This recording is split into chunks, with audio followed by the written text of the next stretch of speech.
Hello, everybody. Welcome to Bellinzona? Bellinzona. The beautiful zone. It is beautiful. It's absolutely fantastic. We're in Switzerland here, and it is the Swiss Pro Championship 2024 for the STIHL Timbersports, and we have a great audience on hand. We have our stage set to go. I am Troy Mannering, joined by Jolanda Gnadinger here today, and we are about to kick off the Swiss Pro Championship with 12 of the best Swiss men ready to rock and roll with axe and saw in hand on stage here today. It should be an exciting competition. I'm really looking forward to see if Cyril Pabst will be able to defend the title he stole from Christophe Geissler last year, or if Christophe Geissler will come back with a little bit of gumption. What do you think? Oh, it's definitely going to be an exciting run today. So keep your eyes peeled. You don't want to miss it. Yeah, it's going to be a lot of fun. We have a great crowd on hand here. Before we get going with the actual competition, though, we're going to head up onto the stage where we have our main announcer here for the audience that is live, going to introduce to us all of our necessary representatives on stage, including our referees and all of our athletes. Let's head up to the stage right now and see what's happening and what's popping up there.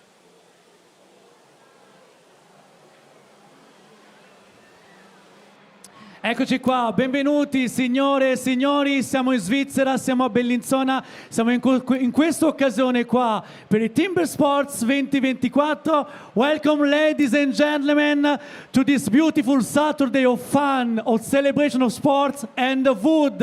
We are in Bellinzona, Svizzera. Guardate il pubblico, applauso per gli amici, vai!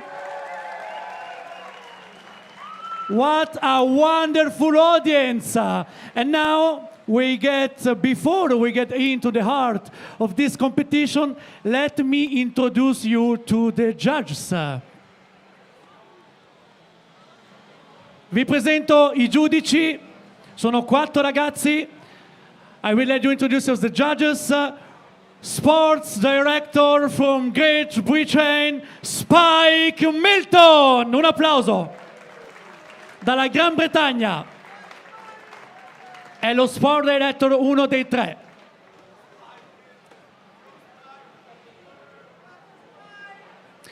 Ancora dalla Gran Bretagna, from Great Britain, Andy Hall.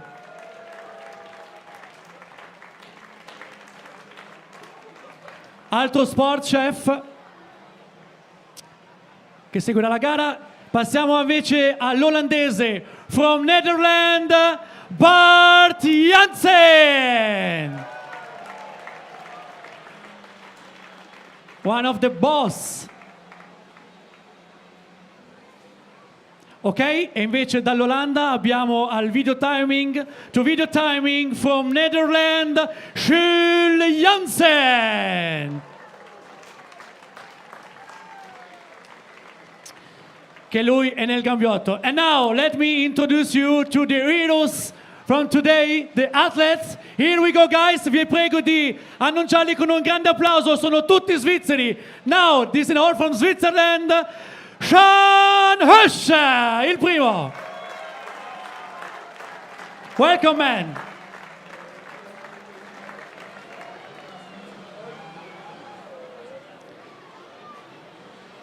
Prossimo confederato, Albert Kleger.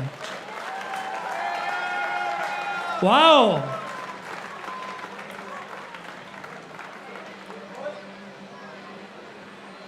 Prossimo, un applauso a Robin Haas.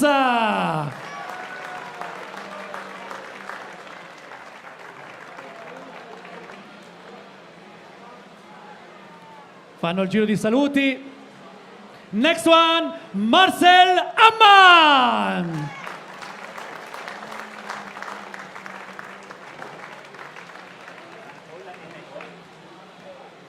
Saluto, pugni, pugnetti e pronti a caricarsi. The next one, David Biller.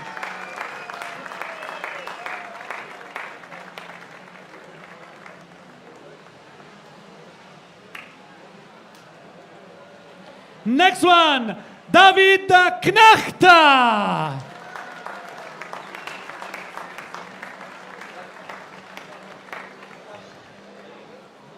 Rito di saluti. Next one, Severin Bühler. Non molliamo, non molliamo. Celebriamoli. Pronti? Il prossimo, Thomas Gerber.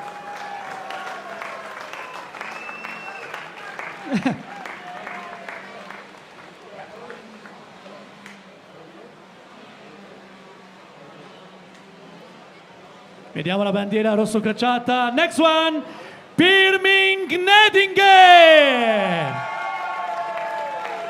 with his fan base.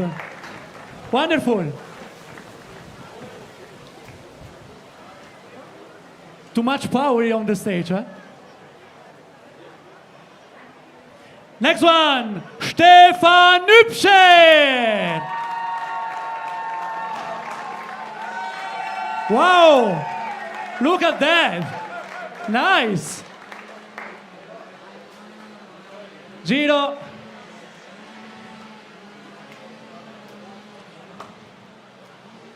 Macht eine Runde, größere Runde. Next one, Cyril Pabst.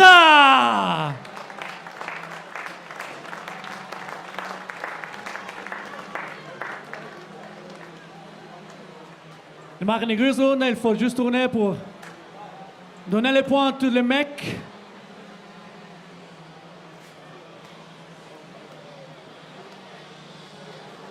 Et l'ultimo, last but not least, Christophe Geissler.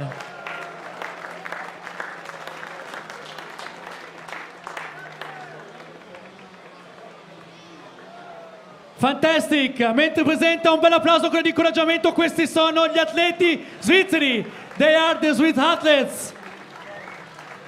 Beautiful. It's perfect.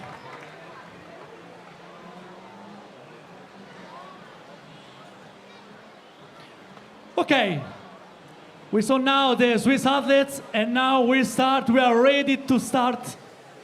Und vor allem auch zu ein großes Show zu genießen.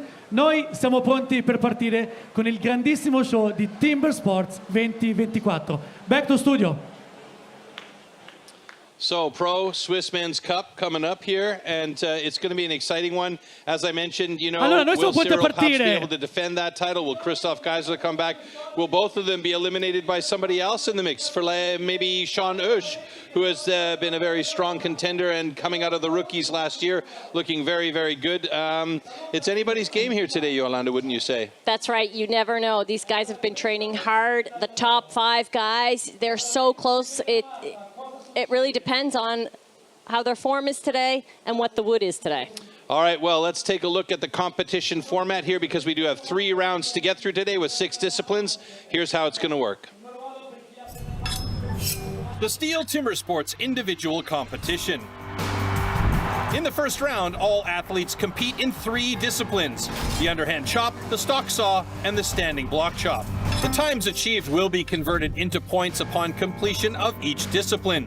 In round 1, a difference of 1 point applies in each discipline, thus the fastest athlete receives 12 points and the slowest only 1 point.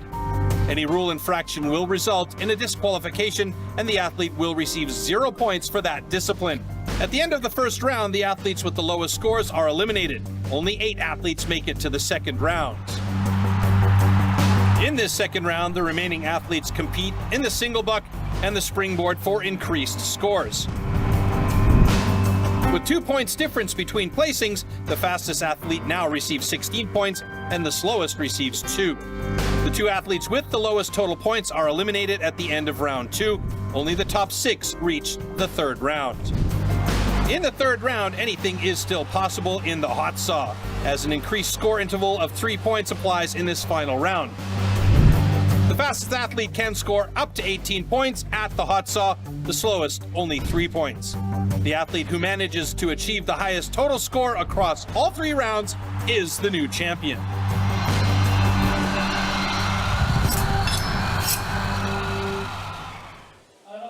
So as you saw, we have 3 rounds. In this first round, we're going to have the stock saw, or excuse me, underhand chop, stock saw, and the standing block chop. And we are going to start things off today with the underhand chop, the traditional opening discipline in this event. Now remember, this isn't a head-to-head elimination competition. I mentioned this during the women's competition earlier on today. This is about gaining as many points as possible during this set of heats. So you're going to have 2 guys on stage battling against each other. And it's about adrenaline and getting the fastest time possible here. So let's check out, first of all, the tool and discipline for the underhand chop.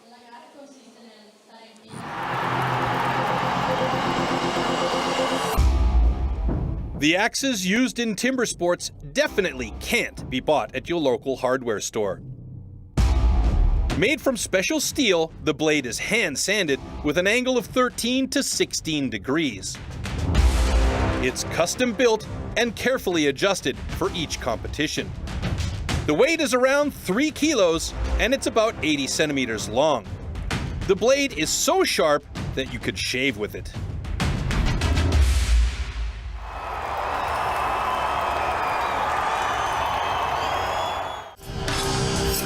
Underhand chop.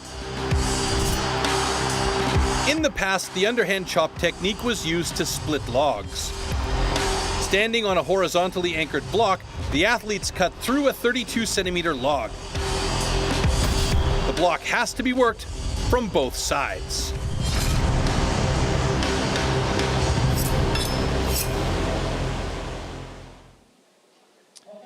Well, Yolanda, that is a good-looking crowd out there. We've got some sunny weather. It is very warm in our studio. We've mentioned this earlier, complaining to each other about the temperature in here. But you know what?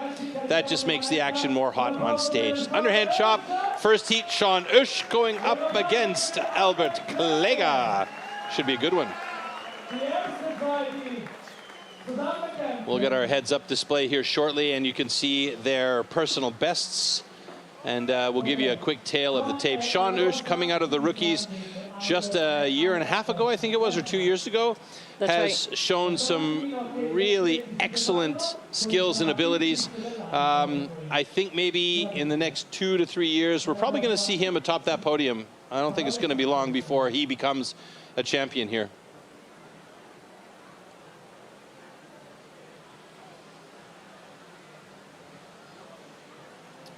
Interesting that we don't have a personal best time for Sean Usch. That can't be because this is his first competition, because he did compete last year, isn't it? There we go. It is his first, yeah.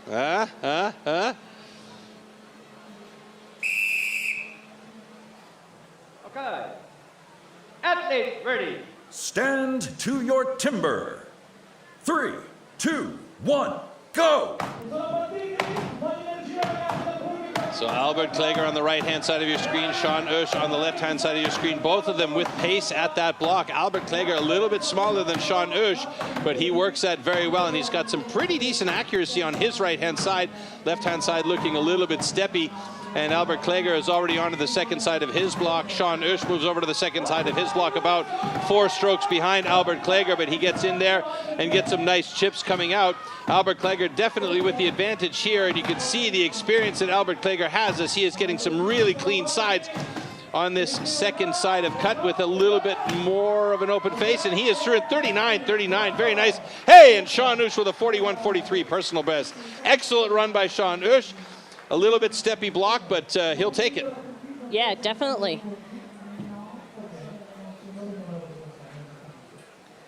That was an awesome time for Sean, especially as it's his first pro season.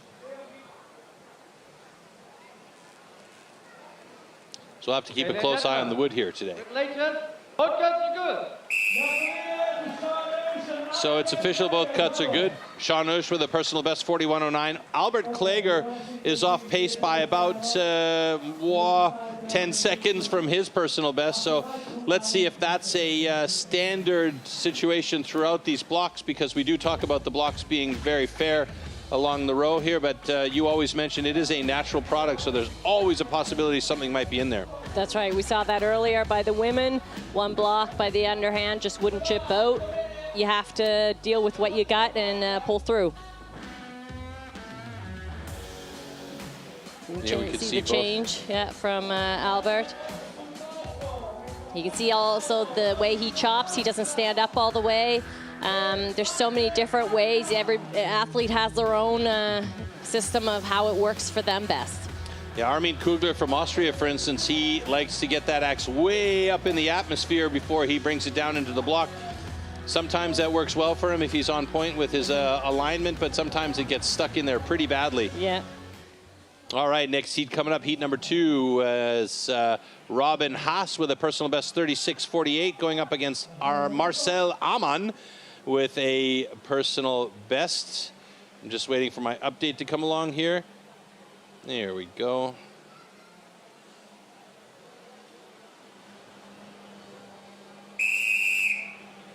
It's not giving me my update. Athletes ready. Stand to your timber. 3, 2, 1, go!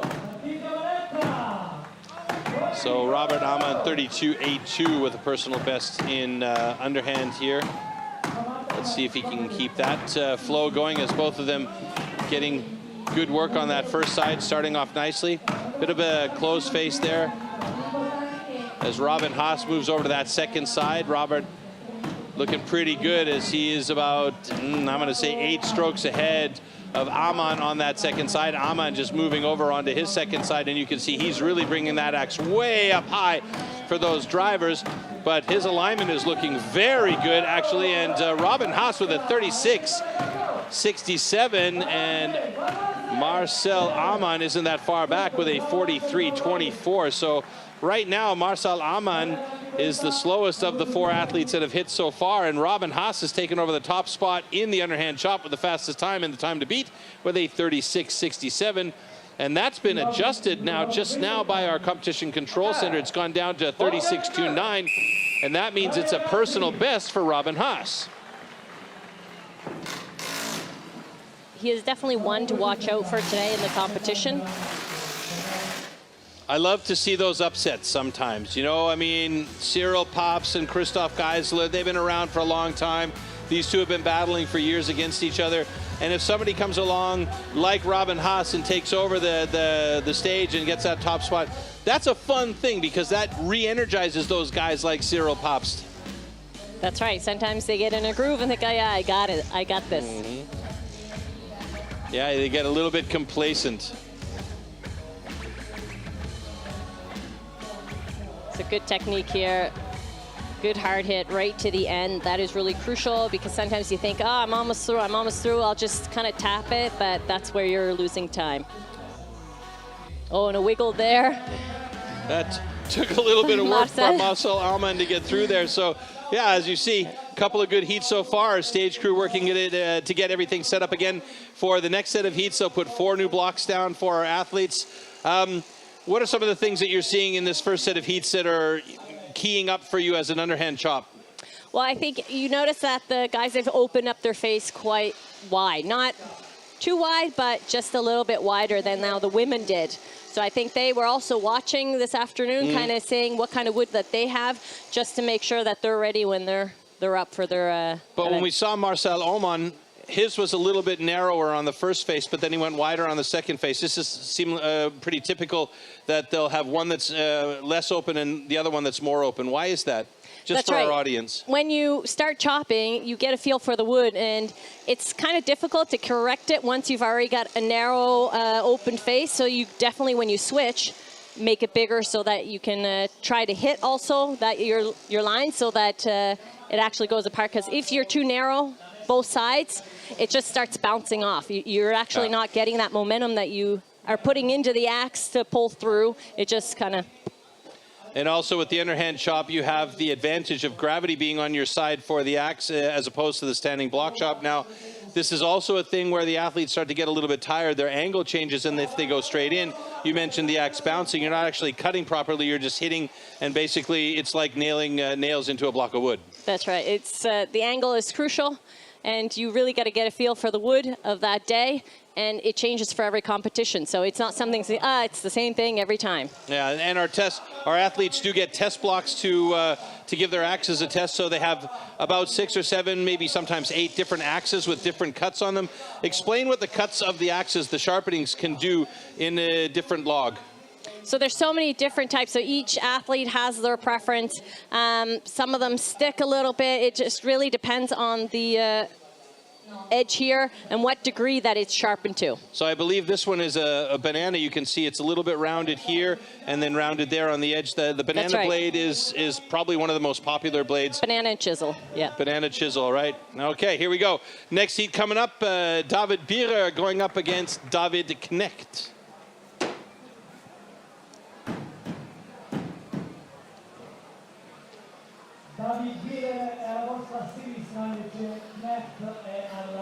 And there you see David Bierer, 4th place in the National Pro Championship back in 2017. So he's been around a little while, you know. He's got some experience. Both of these guys have also been on the team for the World Championships for Switzerland. So they both have quite a bit of experience. Okay. Talking with David Knecht earlier on about his axe. He's got a flat axe. 3, and he says 2, sometimes it's good, 1, sometimes go! it's not. But it's never bad. So David Knecht really working quickly with that axe. His pace is very fast on that first side. David Bierer going for those big heavy drivers, but he's got some very nice accuracy on his block, at least on the right-hand side from what we saw there. David Knecht moving over to the second side, about 3.5, 4 strokes ahead of David Bierer. And he is looking good here for a fast time as he is just going for it. He's not really worrying about the accuracy on that block. He just wants to get those chips flying and get through there as quickly as possible. So his pace is actually really fast, but maybe not so accurate. Steps down off the block, and then he'll get through there in a time of 36.79. A very nice run by David Knecht, and David Bierer does it in a 40.98.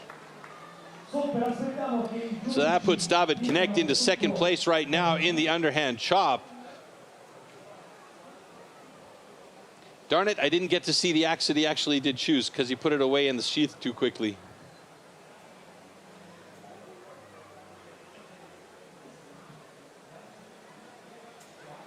Okay, ladies and gentlemen, both cuts are good. So we have confirmation from Bart Janssen. Both cuts are good, and that means those times will count. A slight change in David Knecht's time, goes to 36.56, and he still holds on to second place. David Bierer with a 4th in this one. And there's our stage crew doing the work to get those blocks set up.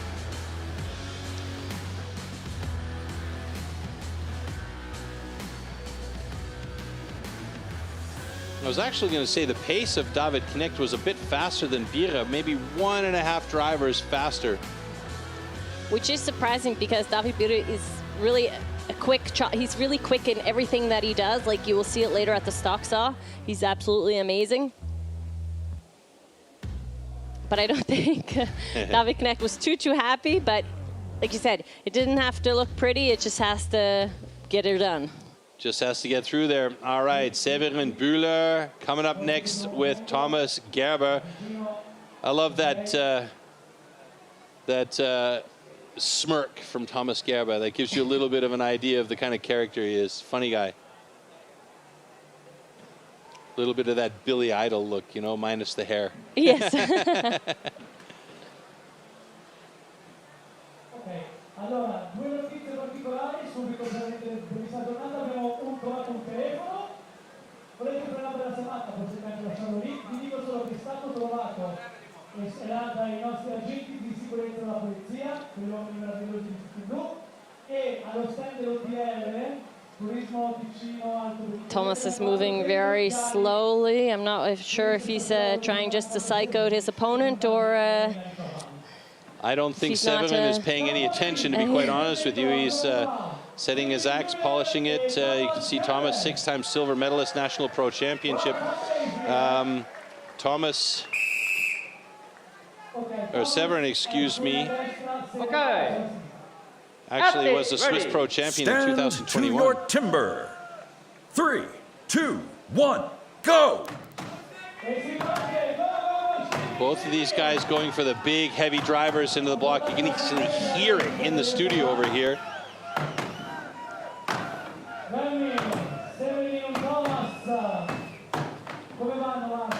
So Severin looking like he's going for a bit more of an open face. Thomas more closed on his first side, but Thomas was quicker over to the second side. Severin Bühler moving over to his second side now, but he is a good 4 or 5 strokes behind Thomas Gerber. Both of them still going for those big heavy hits, and Thomas Gerber is through in 33.64. A nice time by him as he gets the top spot, fastest spot so far. And Severin Bühler is through in 42.60. He's not going to be pleased with that. No, he definitely isn't.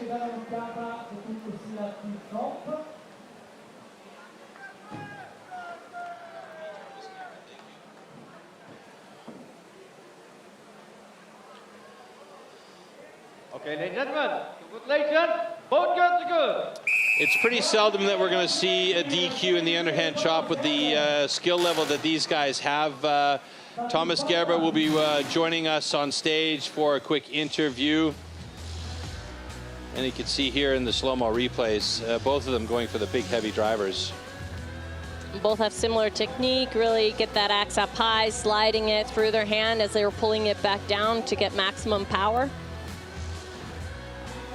Thomas Gerber opting for steel-toed boots, which we don't see very often in the underhand chop. No, we don't. Usually you got soft shoes, so you can really feel that block under your feet. Perfect example right there. That's right. See the chainmail mesh socks underneath of there, protecting the valuable parts. Thomas Gerber giving his head a shake, but he knew he was through that block and seems not super pleased with the cut, but at the moment he has the top spot. So we'll see if that holds water, and we have him right now. Here we are with Thomas. So Thomas, hast du ein bisschen so den Disziplin genossen? Ja, es geht. Es war recht anstrengend, aber es ist gut gegangen. Ich sehe dich ein bisschen müde. Ja, ich habe vor 15 Jahren aufgehört mit dem Sport und mache es eigentlich nur noch so ein bisschen als Plausch. Du bist der Beste. Danke mir, deine Fanbase vom Bar, ne? This is super. Grateful. He said to me it was really, really powerful and enjoy that. And your fanbase from Bern is here powerful for him. Back to studio. Short and sweet from, excuse me, I've turned my mic off. Short and sweet from Thomas there, as you know, he said his piece and it was like, bye, I'm going to get prepared for the next round. Our stage crew working hard to get this set up. First few heats looking very good, and right now Thomas Gerber holding on to the top spot with a time of 33.09. Will that hold water with the remaining couple of heats that are coming? Tough call. Tough call, yeah. I definitely think there will be some changes in the standings there. But so far, everything is looking pretty evenly matched up as far as the wood is cutting, so I think we can safely say that we might have slower times across the board for everybody because the wood is all very evenly matched up. And again, it's like you say, a natural product. Every once in a while, we might find a knot in there. So we're going to head back up on stage for our next heat and get us back into the motion of this ocean. Hey, I know that guy, Pierman Gnadinger. Personal best for him, 24.30. Stefan Hübscher with a 23.54. So Stefan with a slight tail of the tape advantage, and his son actually won the rookie competition earlier today, if I understood that correctly. Yes, yeah. Yesterday, excuse me, Friday.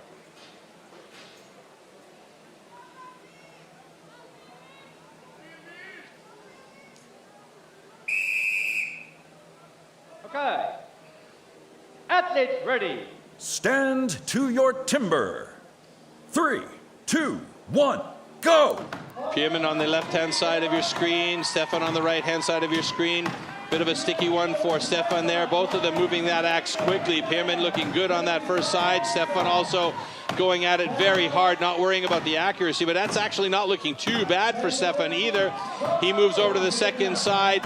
Now a good 4 or 5 strokes ahead of Pierman as Pierman moves around to his second side. So Pierman a little bit behind the 8 ball here. Maybe it's the hat. He needs to burn that thing. I don't know.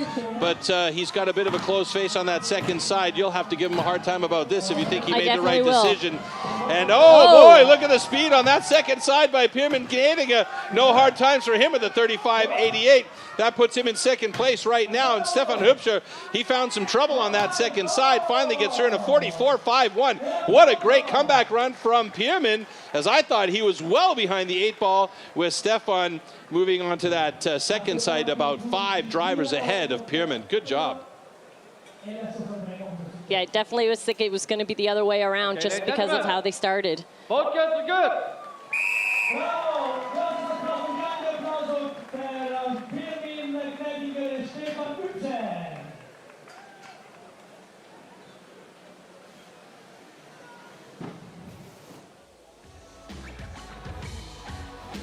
So we'll see here shortly what the problem was by Stefan.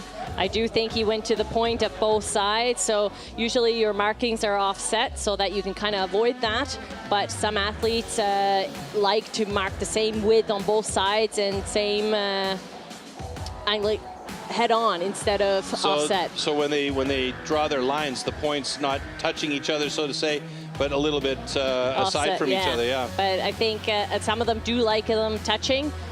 That could have been his problem this time, because I think he does draw them on that way. Nice final driver there from Pierman. He was hoping for it to go for that second last hit, but yeah, not enough power there.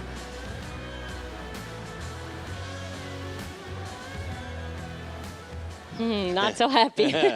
No, you can see that. All right, Cyril Pabst, Christophe Geissler, our last heat here in the underhand chop. And these are the two guys that we could say have targets on their backs. Fairly safe to say that. Both of them have very good underhand chop times. Cyril Pabst, national pro champion from last year. Christophe Geissler did it the year before.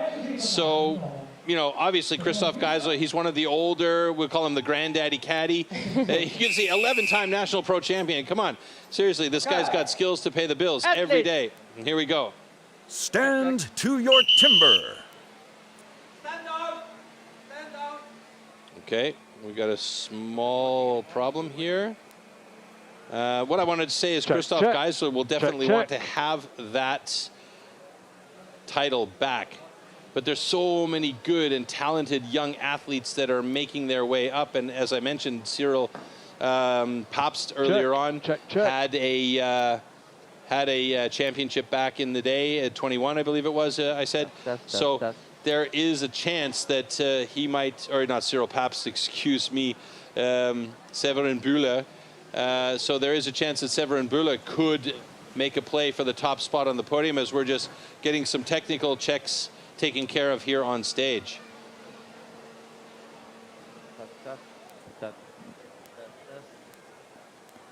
It looks like we have a small communication problem with our judges. They have to be able to maintain communication with the Competition Control Center and Schul Janssen. So we just saw Bart Janssen jump off stage to go down and check that in the Competition Control Center. Andrew Hall will stay on the stage and keep an eye on these two guys, because you know they're going to try and cheat if the judges leave the stage. No, I'm just kidding here. But this is a little bit of a difficult situation for these two guys now, because they're on stage, they're all amped up, they're warmed up, they're ready to go, and then all of a sudden the whistle blows and we've got a stoppage in play, so to say. What does that do to your headspace and also your preparation and your body? It's not cool here today, but still your muscles start to relax again, as it were. That's right, and it's really that mental space that you are in is key. If you're good at it and can keep everything in control, this doesn't bother you one little bit. And these two guys, these are such trimmed athletes that they can deal with that. That's no biggie for them. But a younger athlete or someone who's not so versed in this sport, then that can really mess with your head. Yeah, well, these two guys definitely have, you know, all of those skills and that experience. And by the way, coming competitions in 2024, we have the Rookie World Championships, excuse me. These are video on demand streams you can see from 25 of May. We have the Rookie World Championship World Trophy, of course, the British Championships from Malvern in Great Britain. That was an awesome event. The US Championships back in Milwaukee also on demand. French Pro Championships we were at last weekend. It was a fantastic event, one of the most exciting French championships we've seen in a while. Here we are at the Swiss Pro. Tomorrow we have the European Trophy here in Bellinzona. And then on the 8th and 9th of November, we're looking forward to the World Championships, both in team and individual in Toulouse, France. That is going to be a lot of fun. Everybody's going to be there. It's going to be a ton of fun. There are still tickets available if you want to try and come by and check that event out live. There's nothing better than Timber Sports Live, folks.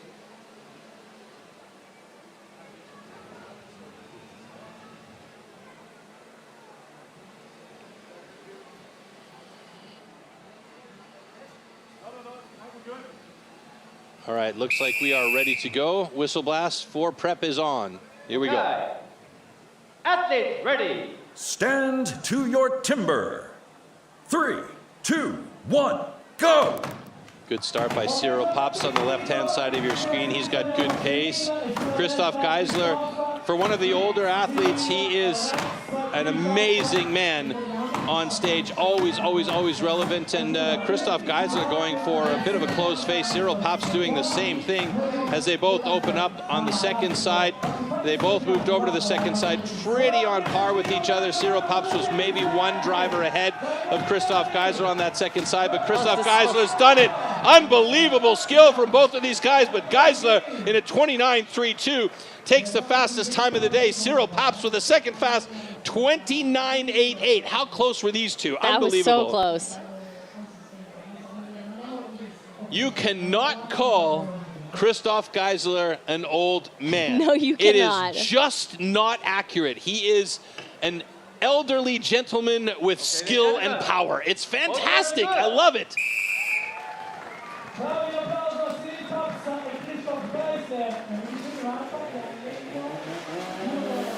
All right, so that is all she wrote for Underhand Chop. All 12 athletes, I was going to say all 16, all 12 athletes have gone through it. And look at this heat again. Fantastic. So you can see that axe. It's almost completely going into the block, and that is when you know you picked the right axe. I think a lot of that also comes from experience, and Christophe Geissler, 11-time national champion. You can't say he doesn't have experience. Oh, but that hit, that was very close. That close. is exactly that what you don't want, is when it gets too close to that foothold.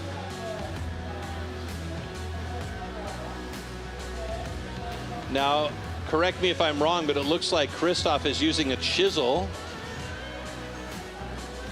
No, it's a banana. Banana. That's a full banana. So that was the choice of the day for Christophe Geissler. Good choice for him. A good choice, yeah. All right, so Pierman Gnadinga, I'm just going to give you a little bit of props there for helping him really get good at underhand chop. In fourth place right now, just ahead of Robin Haas in fifth, and Thomas Geber in third. And Cyril Pabst and Christophe Geissler among the top 5 in positions 2 and position 1, respectively. So that is going to be how our overall standing is going to be, because this is our first discipline. 2 more disciplines to go in round 1, and we will reduce this group of athletes by 4, and then it gets real interesting as the points start to ramp up. Right now, they're changing up the stage and getting ready for our next discipline, and that is the stock saw, where we get to use this lovely beast back here, the MS661 stock saw. This is the same one that you'll be able to buy in any steel dealership anywhere around the world. There are no changes to the motor, no adaptations to the bar or the chain, so it's not going to cut any differently between them. And we're going to find out a little bit about the tool and discipline of stock saw coming up right now.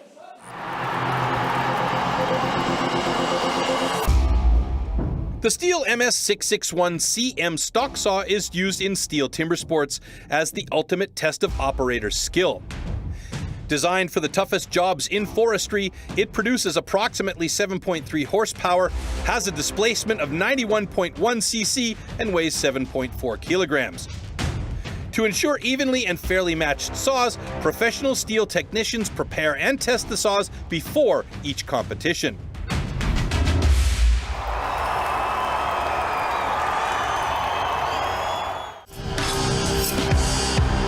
Stock saw.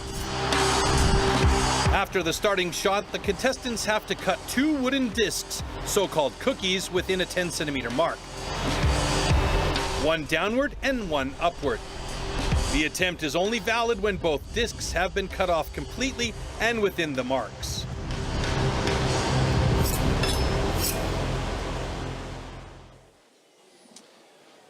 Okay, so our stock saw start list, and Severin Bühler is going to go up against Marcel Amann in heat number 1, then Pierman Gnedinger against Sean Oesch in heat number 2. A little bit of experience against a little bit of newbie.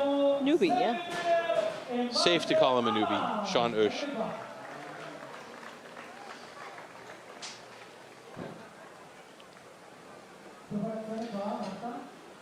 So we often say, you know, some of the other disciplines, they're about power and accuracy and the strength that you have and the ability to be able to really move the axe or move the saw.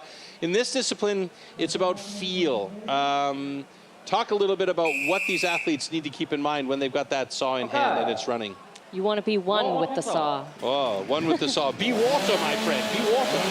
No, there's a lot of points that you got to consider about the sawing. You got to know, kind of get the feel for the wood right away, so you don't have a lot of time for that. And then you've got to feel your saw in the wood. How much pressure can you put on that? Stand to your timber. 3, 2, 1, go! Oh, great start by Severin Bühler. Marcel Amann. This is a nice transition. Holy smokes, folks. That transition was absolutely fantastic. So close. And we have a national record by Marcel Amann if he didn't cut the line, which it looked like he had angled towards that line. So hopefully that will be a good cut for Marcel, because that looked like a fantastic run. And Severin Bühler with a personal best 10:15 as well. Let's see. Okay, ladies and gentlemen, both cuts are good. There we go. It's official. Marcel Amann with a national record at 10:04 and Severin Bühler with a personal best 10:15. Fantastic run. Now that gives you a great feel for going into that competition. Let's watch this cut here, in particular the transition from the down to the up cut. This was a absolutely amazing transition. Do we get that picture? I hope so. And that's what's really crucial, is that transition. It's the time from when you get that saw off the ground onto the block and the switch over. Now, you don't want to have a lot of swing, because that can sometimes overcompensate into the line, and you definitely don't want to be cutting the line or cutting over the line here. As we get set for our second stock saw heat, we should be burning through these fairly quickly with Pierman Gnedinger and Sean Oesch. So this is Sean Oesch's first competition, which I kind of thought earlier on, but I got poo-pooed about that one. Anyway, that's neither here nor there. He's going to log in his personal best time, barring any disqualification.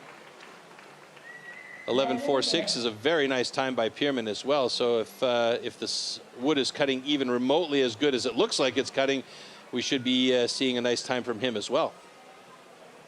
Question is he a stock saw guy?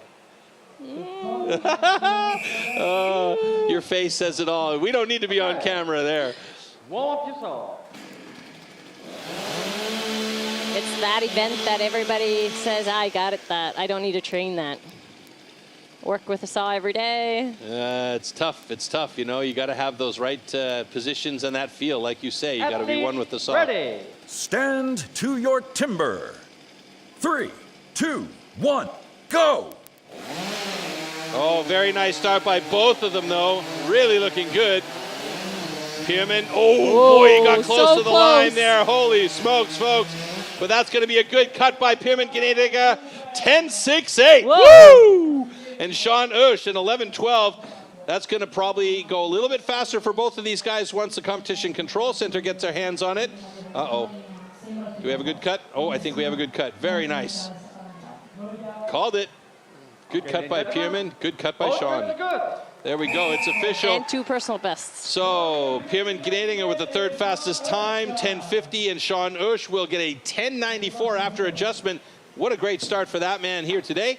And everybody's getting personal bests. One for you, one for you, one for you, one for everybody. Let's see how it goes the rest of the way. So very quick to the wood. He used the markings from the last person to make his first cut. Middle-sized cookie and the big cookie at the end. So you could see that he kind of pulled the saw out towards the public just to get away from that line, and that cost you even more time. Yep, and Sean Oesch looking very, very confident and relaxed for his first time in the pro competition. All right, coming up on the stage now, Albert Kleger and Robin Haas.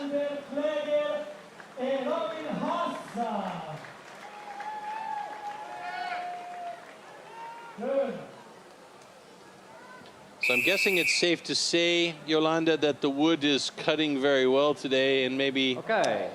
you know, Warm up your saw. it's looking nice. It's cutting very good.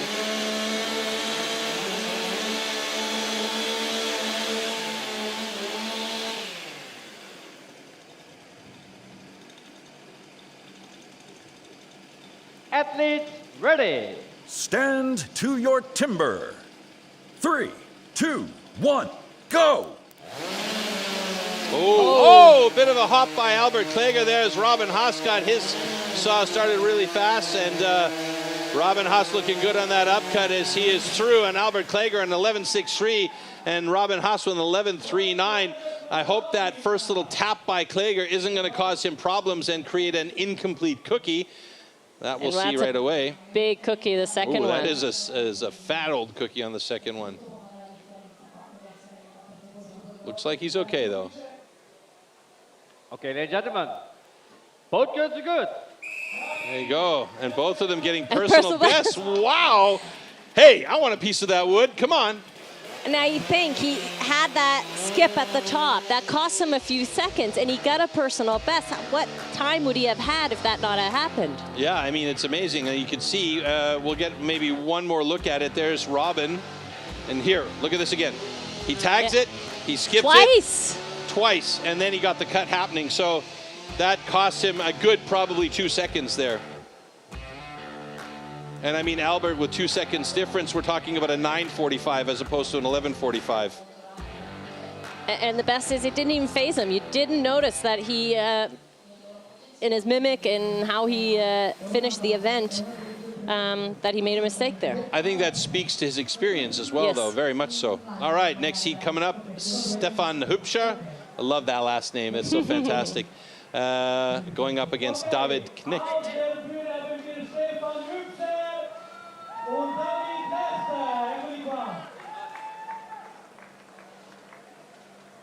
So I think there's an issue by David. Just taking a look at his block.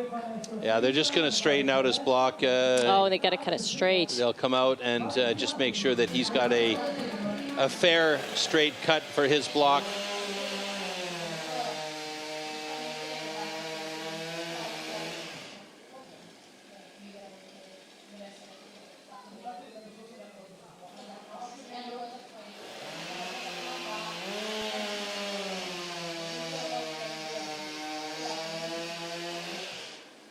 Yeah, there was a little tagged in the top there, so they want to make sure that the cuts they make here are absolutely straight for our athletes when they do get to competition cutting here. And now Andy Hall using that guide to mark that 10-centimeter area where the athletes will have to cut within.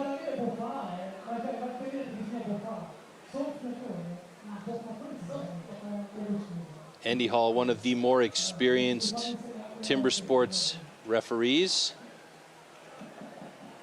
along with, I wanted to call him Bart Simpson, but it's not, it's Bart Janssen. So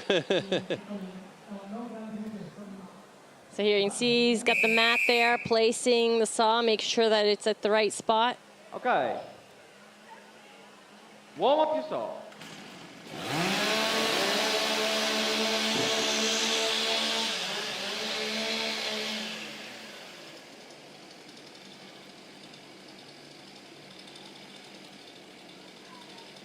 Athletes ready. Stand to your timber. 3, 2, 1, go! Oh, great start by Sean Hübscher there as he got into that cut really quick, steps forward to adjust. David Knecht with a nice transition on the upcut. Who's going to be faster? Oh! Look at that! We have another national record, 10.02 for Stefan Hübscher. And he pushes Marcel Amann down by just 0.2 of a second. And that's going to probably change as well. Look at the excitement by Hübscher, though. That is awesome. Fantastic run. Oh, my goodness. David Knecht a little bit slower at 11.47. The only guy not to have a personal best thus far. Uh-oh, we have a flag, maybe? Oh, no. Oh, no. So, yellow flag on the play by David Knecht's side. Excuse me. Yeah, Okay, seat number 4, gentlemen. David Knecht. We were checking the video, stand 2. But both girls are good. Oh, the relief.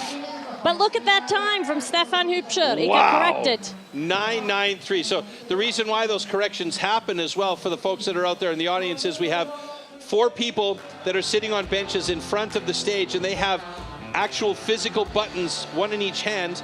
So in total, 8 buttons down there where they press when they see the cookie drop or the log is split. And then we also go over to the competition control center, and between them pushing their buttons and the competition control center, we get the most accurate time possible. So that's why more often than not, you're seeing these times correct in a minus way, which means they're actually cutting faster than what our observers at the front of the stage can see. That was a great cut there by Stefan Hübscher, though. Fantastic. Optimal, yes. And he's been training hard on this. We train in the same club, so it's great to see the results afterwards here on stage. Ah, that's why the excitement was so high from you, because of that national record. Great job. Okay, next heat up, David Bierer going up against Cyril Pabst. Both of them pretty close on the tail of the tape. It's going to be a tough one to get past 9.93 today, but hey, the way this wood is cutting, you never know.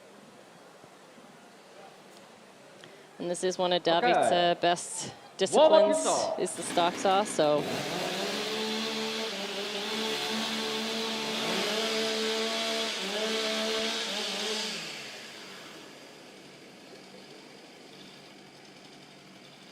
Athletes ready. Stand to your timber. 3, 2, 1, go! Very nice start. Both of these guys really even. David Bierer using a different style. Great transition on the upcut. Looking very good for him. Cyril Pabst trying to do catch up. Oh, my goodness. Look how close those cookies dropped. A personal best by Cyril Pabst, 10.97 and 11.07 for David Bierer. Let's see what that tells us when the times get adjusted a little bit. Okay, ladies and gentlemen, both girls are good. 10.92 for David, and Cyril with a 10.81, very close. So again, 2 evenly matched guys pushing each other. And let's take a look at the slow-mo here. Very quickly to the wood. That is always what you want. Nice solid cookie there. And a great changeover.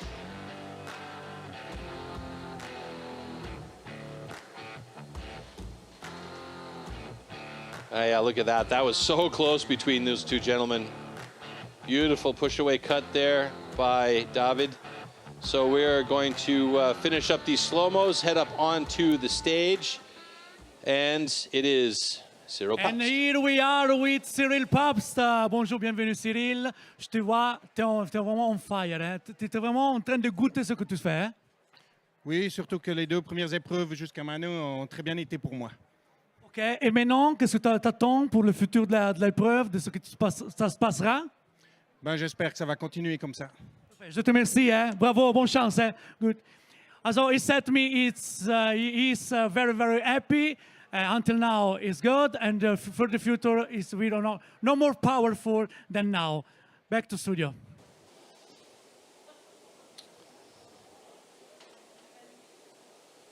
All right, so one more heat to go here, and that's David Knecht and Christophe Geissler.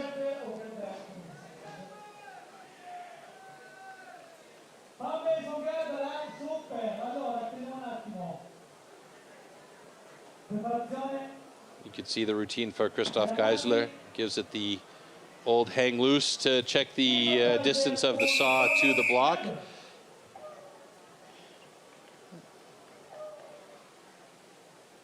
So you can see Thomas setting up from the other side. Okay, that is yes. allowed. You can cut from whichever side you would like.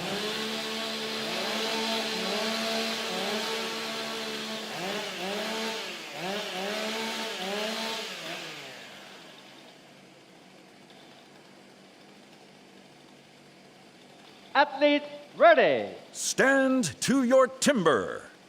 3, 2, 1, go! Christophe Geissler with a really nice start. Oh, but a great transition by Thomas Gerber on the upcut. He might have a fast cut here. Oh, my goodness, again, two very close cuts, 10.73 to a 10.84. Fantastic.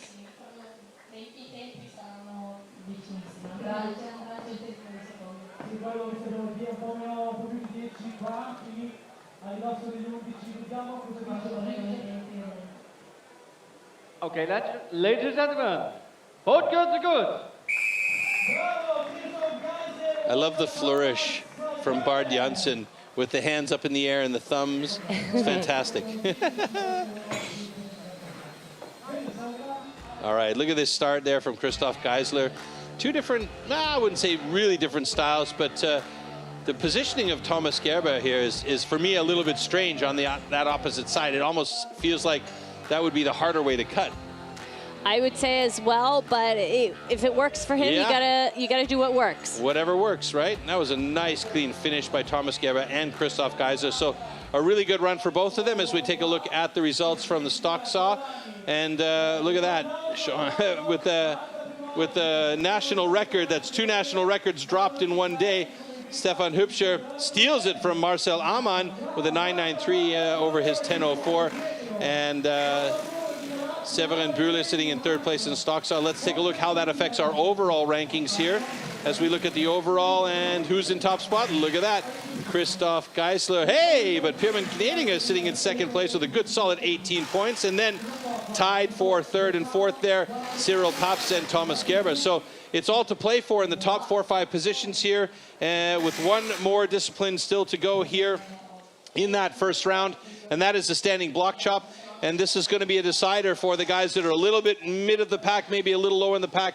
If they can get some really good points, if they're good with the axe in hand, this could be an opportunity for them to jump up in the rankings and really move into a good position, because we're only taking 8 athletes from the first round into round 2 for the single buck and springboard. So you got to be solid here in this discipline. That's right. You got to give it your all, or else you're going home. Don't want to do that today. Nope. You want to have some more fun cutting and chopping wood today. Absolutely. We have a beautiful weather today. Fantastic audience on hand. Everybody's really supporting the Swiss crew here. It is the Swiss Pro Men's Championship. We do have the European rankings that is being played for here, and we're talking about the top 7 European place team or athletes will go on to the World Championships in Toulouse, France. As France is the host, we already know that they're automatically in there, and we'll take a quick look at the European ranking here. So right now, in position 8, 9, and 10, those guys are already out. So Glenn Pendleton is the guy that is currently on that bubble. So if we have one of the athletes here from France that shows better results throughout all the different disciplines over the season, then that means Glenn Pendleton will be pushed down and out. So he's going to be watching this very closely today and praying that none of the athletes get too fast, and we'll see where we're at by the end of the day here. So that being said, I'm looking at our stage here through our studio, and it is almost ready for the standing block chop. Let's take a quick look at the tool and discipline for this one. Standing block chop. At the standing block chop, the felling of a tree with an axe is simulated. A vertically positioned wooden block with a diameter of 30 centimeters has to be cut through both sides. A powerful and precise swing with the axe is the premise of a good result.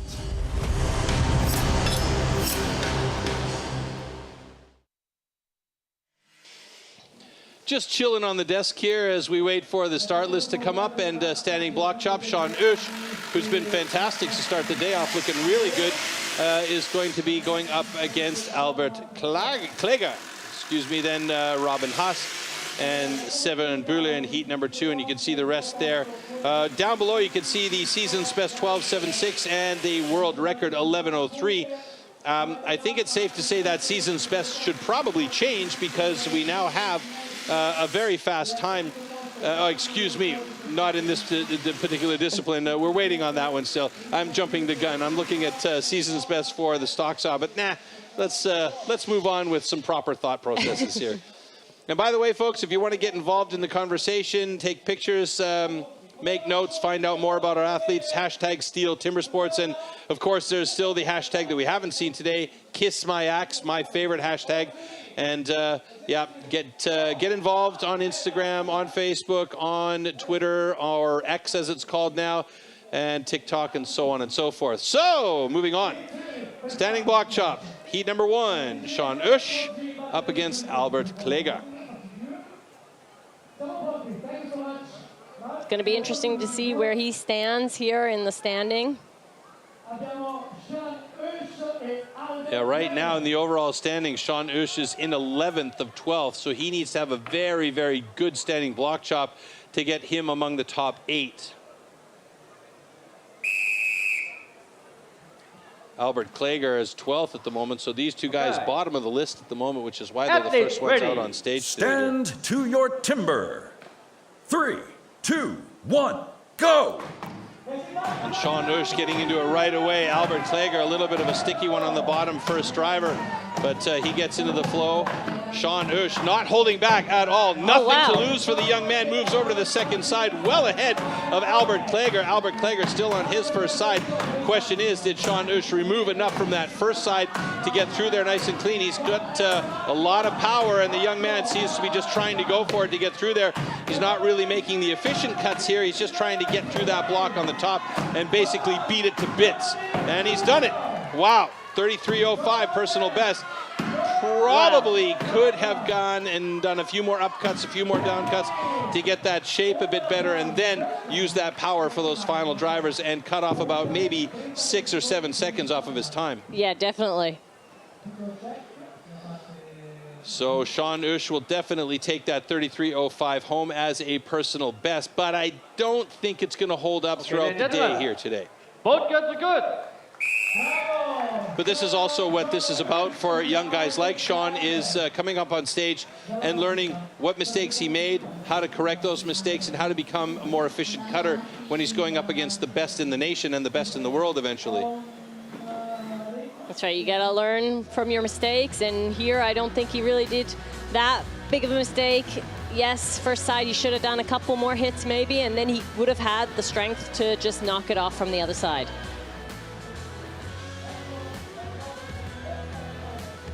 But he had good flow. I mean, never really got the axe stuck in the block. He kept that axe moving. He moved around to the other side. Whether or not he moved around to the other side too early, for me, isn't really the question. It was a question of whether or not he should have gone maybe 2 or 4 more upcuts and downcuts, and then left himself less material for those final heavy drivers, because he does have power. He sure does. He's a big boy. Yeah, he's a big boy. Okay, next heat coming up, Robin Haas going up against Severin Bühler. Tail of the tape definitely has Severin with the advantage here, but Robin Haas has been performing well today, so he seems to be pretty good with the axe in hand. Let's see if he can really put this one down as he gets a little bit of chalk dust on the handle just to give him a bit better grip. Okay. Athletes ready. Stand to your timber. 3, 2, 1, go! Robin Haas on the left-hand side of your screen. Severin Bühler on the right. Both of them getting into it. Both plenty of power. Both moving over to the second side. Pretty on pace with each other. Severin Bühler picking up the pace on that second side. That's something you don't see very often. And Robin Haas doing the same thing here as well. Couple of straight drivers by Severin Bühler there. It's going to be a block that's coming off the top for him at 33-31, and a great run by Robin Haas at 35-14, and a personal best for him.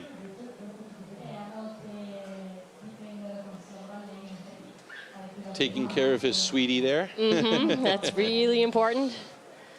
So Severin Bühler with the second fastest time. Robin Haas sneaking in that third position.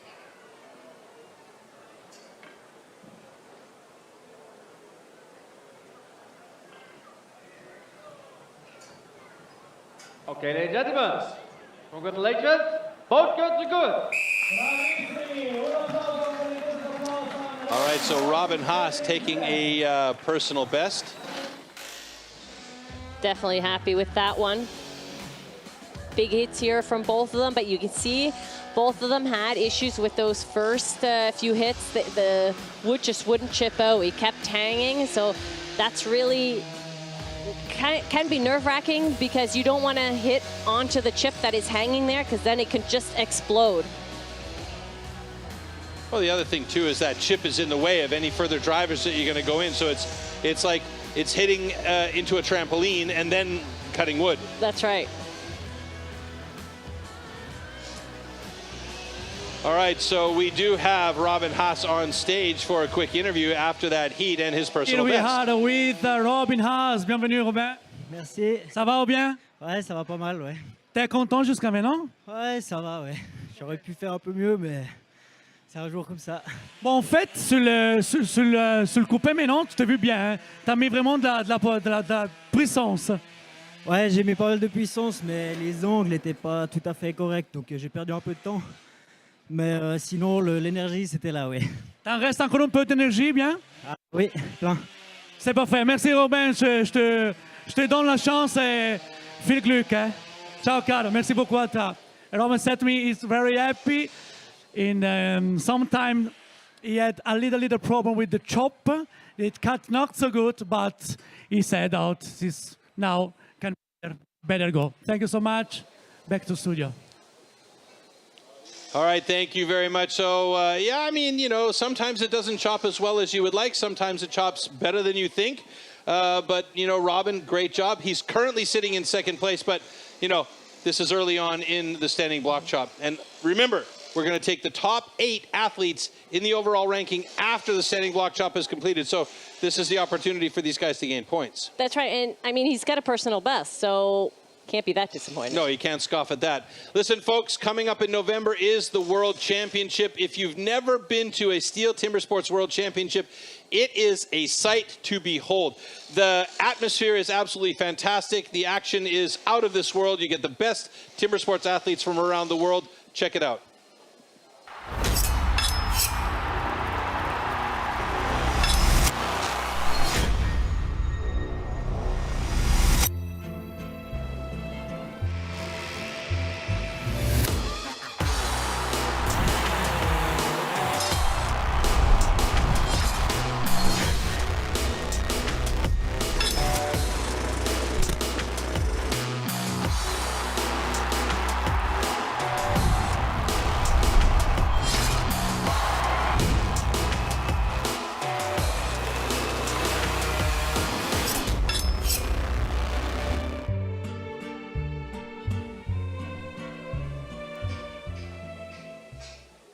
All right, so tickets still available for the team discipline as well as for the individual. It is definitely a very fun time.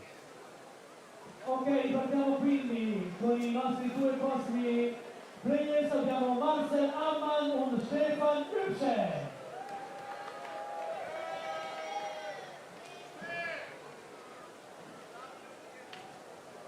Pronti? You can see he's got 2 axes on the stage there. That is allowed. They have that just in case something happens with the axe that they are wanting to use. If it's sticky or if a handle breaks, then they are allowed to switch. Which we have seen in past. We've had this year actually 2 axe handles break in the middle of this discipline, and one of them was so close to the head of the axe, it was really difficult for Emil Johansson to get that out of the block. Yeah. All right, here we go with action between Stefan Hübscher and Marcel Ammann. Ooh, a little bit of a skip there by Stefan Hübscher. That could have been ugly.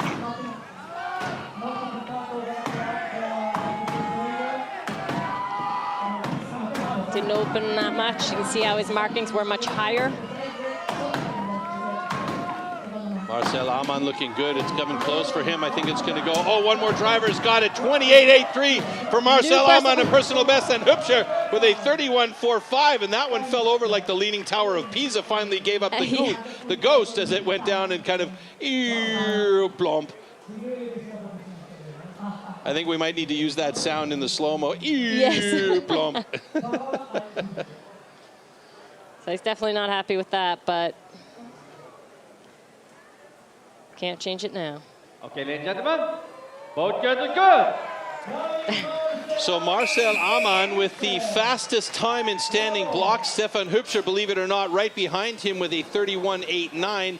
And that is, his time is 3.22 seconds off of the pace of Marcel Amann. So that was a really good run from Marcel. He's definitely one of the athletes you wouldn't expect to make such big jumps. Very fit, though, and I mean that's what we're seeing. The trend is going towards incredibly fit, wiry, and flexible athletes that you wouldn't expect to see wield an axe and saw. You can see on this side by Stefan Hübscher, he should have maybe done another hit, but because he opened it up so small, he wasn't really able to.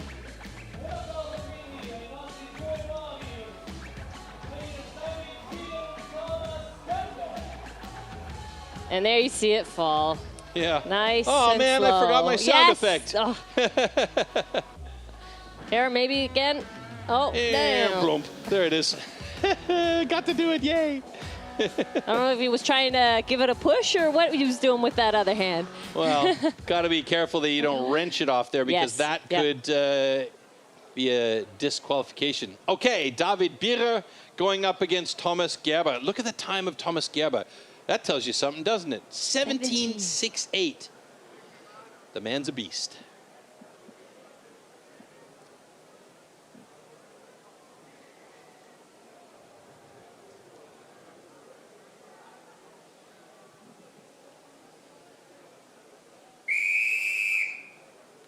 Okay. Athletes ready. Stand to your timber. 3, 2, 1, go! Simultaneous. Wow. Thomas Gerber chose the right axe today. Look at those chips fly for him. David Bierer, nice accuracy though. It's looking very, very nice on the top drivers. Thomas Gerber's got himself a dark spot in the block on the first side. He switches over to the second side to maybe try and avoid having to deal with that thing. Big chips flying out for Thomas Gerber. David Bierer on his second side now, about 4 drivers behind Thomas Gerber. David Bierer looking good. We'll have a chat with him afterwards. Thomas Gerber with a 36.17. I think he's going to have to be happy with that, as David Bierer skipped a little bit there and got a piece flying. And now he is really struggling to find his way through this block where I think he left too much on that first side. Would you agree? I agree with you, yes. Couple, 3 more drivers might do it. Just one. I miscounted on that one, 55.47. He's not going to be happy with that at all.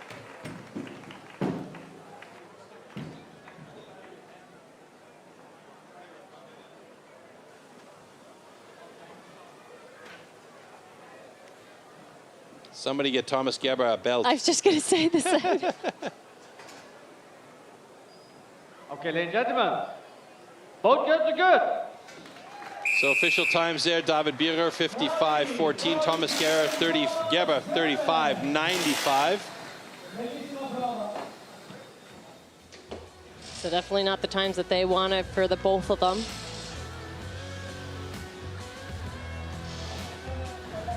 You see the piece just hanging in there. That's Yeah, like just get out of there. Get out of there. This is what you were talking about as well. He hit it and it kind of exploded. Luckily, it exploded away from him.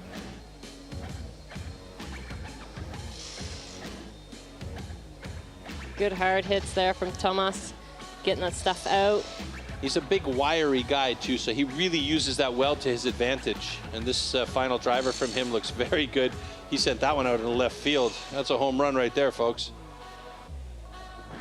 Marcel Amann still with the fastest time of the day, though, in 28.67.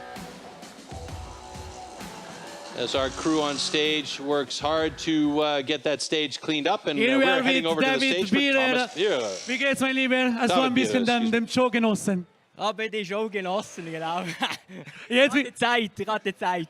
wie fühlst du dich jetzt? Ein bisschen aus der Puste Und Feierabend jetzt für mich. Wirklich? Ja. Voll Geist heute Abend. Nein, Noch nicht. normal. Werden will mal schauen. Hey, viel Glück, mach's gut. Danke, David.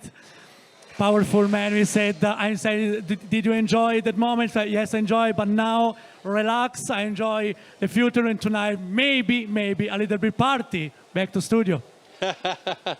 David Bira, the character on stage. You can see that right away. He was just having fun up there. Not the fastest time. He probably would have liked to have had a little bit of a better time.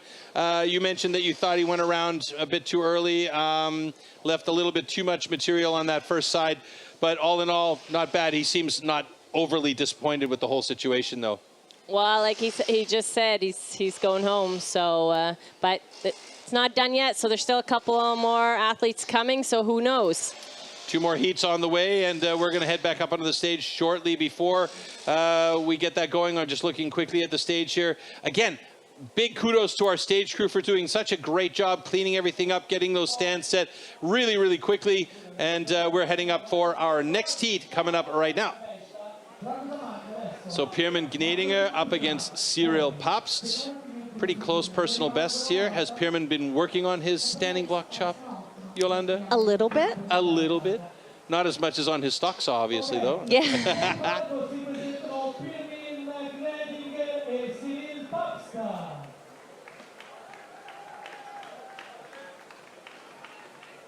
See how the axe is really shiny. They got a little bit of lube on there.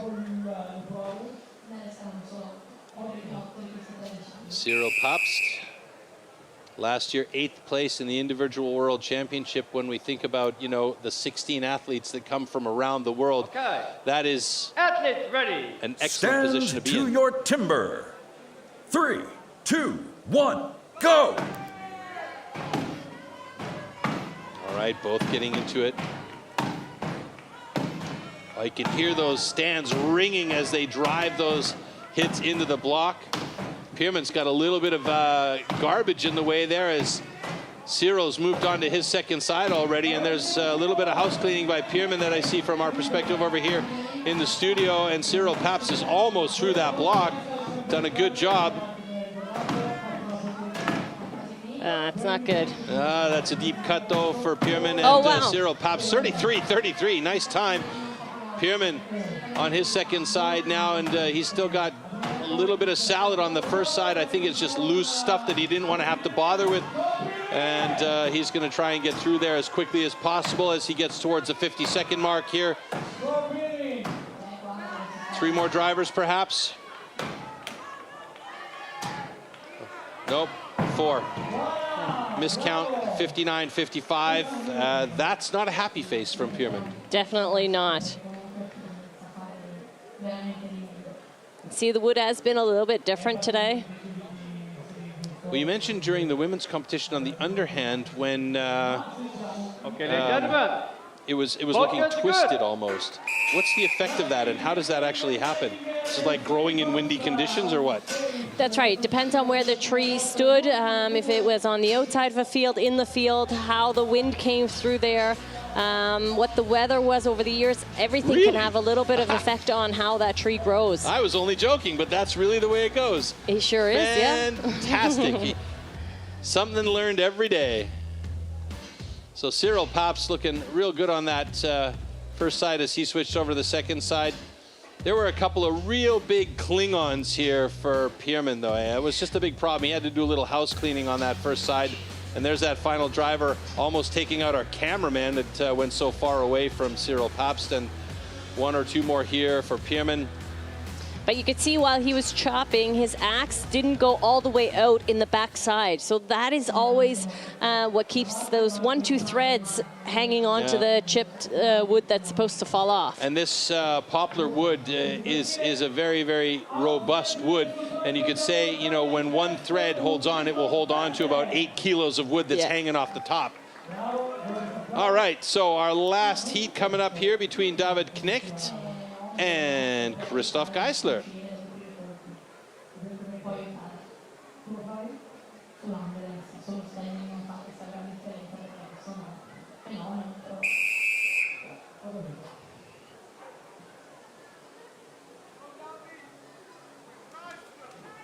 Okay. Athletes ready. Stand to your timber.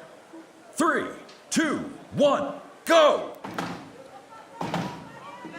Christophe with a little bit of a sticky one there, but he's getting nice big chips out. David positioning his axe very well as he's got some good chips flying as well on that first side.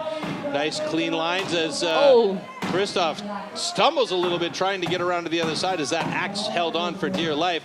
Good open face by David Knecht on his first side. Christophe working on the second side of his block as we near the 30-second mark. And oh my goodness, Christophe Geissler does it with the blow of the century here at 28.97, and David Knecht just over the line with a 31.45, and he looks at that block like, I'm very disappointed with you, Lucy. But you can see he used a different technique. Maybe we'll get to see it in the slow-mo afterwards. Do educate us on that technique, Yolanda. I'm very curious to know what you saw that I didn't.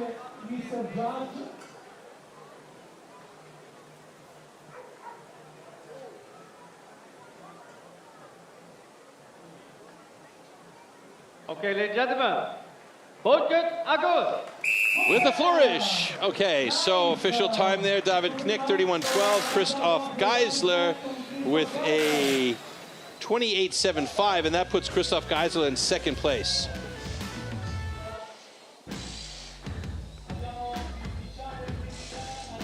So we can see here, they're chopping normally.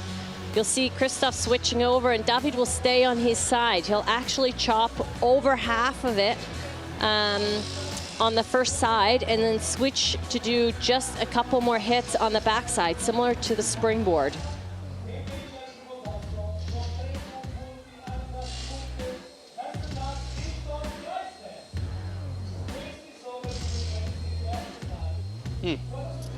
Where does that man get his wind from is my question. I want some of the pills that he's taken. So you can see how far he chopped on the left-hand side and only a little bit on the right. So that is a new technique that is kind of coming up right now.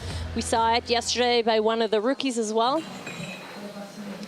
All right, so standing block chop, we have Marcel Amann, whose time of 28.67 held up more or less from the early rounds here in Heat 3. Christophe Geissler and David Knecht in positions 2 and 3, and Sean Hübsche in position 4 there. Let's see how that changes in our overall, Stefan Hübsche, excuse me, how that changes our overall look. And yeah, Christophe Geissler in the top, Marcel Amann, Cyril Pabst, Stefan Hübsche, Thomas Gerber, David Knecht, and Severin Bühler, along with Pierman Gnading. And I saw that little whoo on your side there, Yolanda. Unfortunately, Robin Haas, Sean Usch, David Bierer, and Albert Kläger will be eliminated from the competition here as we are now finished with round 1 and move on to round 2, where the points will go up to 16 for the top position, and it will be 2 points difference between 1 and 2. So the opportunity now arises to get more points as we get into rounds number 2. And the first discipline in round number 2 is the single buck.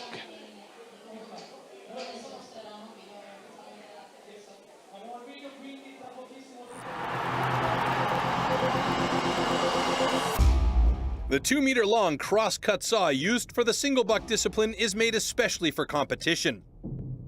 A series of consistently patterned 10-centimeter-long teeth are cut with a laser on one side of the saw and then hand-sharpened. Saw teeth are divided into 2 types, cutters and rakers, just like on the old-school saws. The saw weighs about 5 kilos and its base price starts at around 1,500 euros.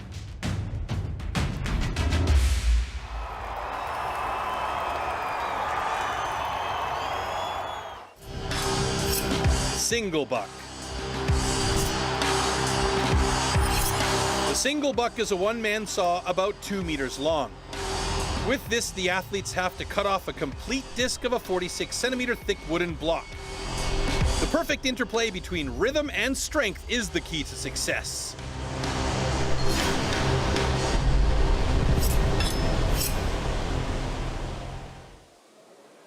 Okay, start list for single buck, and we are down to 4 heats and 8 athletes, and it's going to be Pierman Gnading going up against Severin Bühler in heat number 1. What do you think about this one?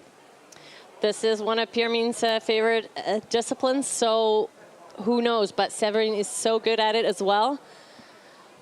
It's going to be tight. Yeah, Pierman's rock and roll in this one. If he can keep that saw moving and keep that flow going, it should be a very good run for him. Severin Bühler will also be an interesting one to watch here as we see both of their times. Pierman with a nice 14-second personal best. Severin Bühler with 20 seconds. We're just waiting for the guys to come up on stage with their saws. We call these the misery whips, and that's got that name for a good reason, you know well. It sure has.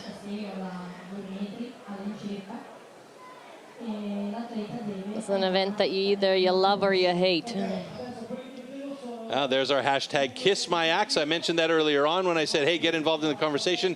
That's my favorite hashtag for STIHL Timbersports. You can, of course, use hashtag STIHL Timbersports if you want. Beautiful location here. There's a good reason why they call it what they call it. Bellinzona? Bellinzona. Bellinzona. Beautiful zone, beautiful area. So there we go. So for the people that don't know, what's happening here when the guys cut in and set that saw in place with a groove? So they're allowed to do an in-cut. This helps guide the saw when they start, that it doesn't bounce out. And the judge, he will measure to make sure that everyone has the same distance that they've done the cut in, so that it really is fair. See here, Severin Bühler. The saw. Getting set up, they'll put the case underneath just so that if they hit the stage, they'll hit the case and not get it stuck in one of the grooves from the boards in the stage. Because this is a very expensive piece of equipment. You really want to handle it with care. Yeah, this isn't the typical saw that you would use on the job. These are race tuned, let's be honest. You got to have absolute precise cuts and sharpenings on these teeth as well. So Okay. Athletes, ready. Stand to your timber. 3, 2, 1, go! So Pierman on the left-hand side, Severin on the right-hand side, and Pierman gets started right away with nice long strokes, keeping that flow going. Ooh, this is looking like a very good run for Pierman right off the bat as he's getting down to the bottom of that one, and it might be... Oh, no! A little sticky one at the bottom cost some time, and it's 15.97, and Severin Bühler gets to the bottom in a 22.00. I think we might get a little bit faster, maybe a 15 and change, or even a 14 for Pierman, but just a little hook up at the bottom, you know, change of the angle, and that got him. Yeah, just even blinking, you change a little bit on your position, and that's where the hookup happens.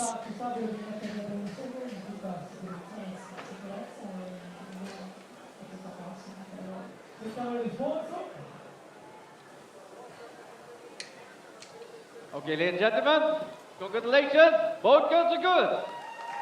So Pierman 1 and 6/10 seconds slower than his personal best, and Severin Bühler with a 21.68 after adjustment. So he did get a little bit faster, but only by a little bit. So you can see here by Pierman, he's a tall guy, so he'll have the saw a little bit steeper than Severin because he's a little bit shorter. But both of them are using really the entire saw because you paid for it, so you might as well use it. Yeah, you know, it's like those people that pay their taxes, they can have their half out of the middle of the road. That's right. You can see here how much Pierman is bending the saw. That is not ideal because that's where it can get that hook up and you lose all the momentum. So that was about a good half second to maybe 1 second of difference in his time there. That's right. And here Severin is almost too steep for him because you can see how he was getting into the floor with the saw. All right, David Knecht up next up against Thomas Gerber. Now, speaking of tall guys, Thomas Gerber is quite a long, lanky gentleman. He can definitely use that to his advantage. He's got a pretty solid time of 18.03 as a personal best. That should bode well for him. David Knecht, though, with a 15.78. So that's also a very, very nice time.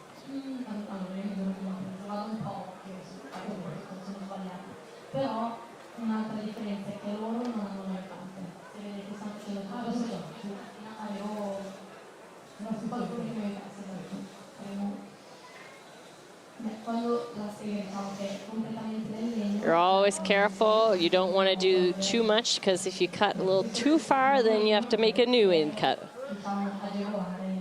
And more often than not, they don't want to put the new in cut next to the old in cut, so they have to bring up the motor saw to reset everything, and it just takes a lot of time. So, yeah, but our judges are very, very on top of that situation, and our athletes are absolutely pros, so no problems there at all for them. Okay. Athletes ready. Stand to your timber. 3, 2, 1, go! So good quick start by Thomas Gerber, but he got stuck pretty badly, and then David Knecht also got stuck, but David got the saw moving again. Now what I'm noticing by David is he's using a lot of his upper body, and now he finally gets into the flow, and he's got those legs working, those hips working. Meanwhile, Thomas Gerber is almost at the bottom of his cut. A good cut by David Knecht, 18.48, and Thomas Gerber with a 20.68.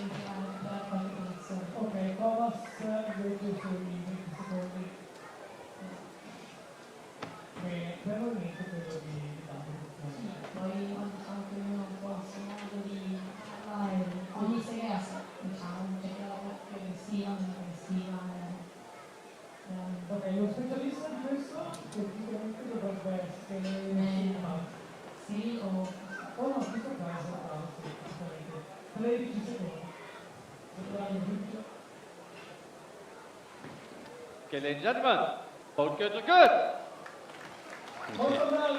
All right, so we have so far so good on all cuts in both of our first two heats, and we'll bring up our next heat shortly. I think our stage crew will come up and do a quick sawdust clean. There's not a lot of big chips or anything to take care of here, just the cookies that were cut off and the sawdust, and these guys are real good at getting those bits and bobs out of the way fairly quickly, but you can see here on the replay what happened with David.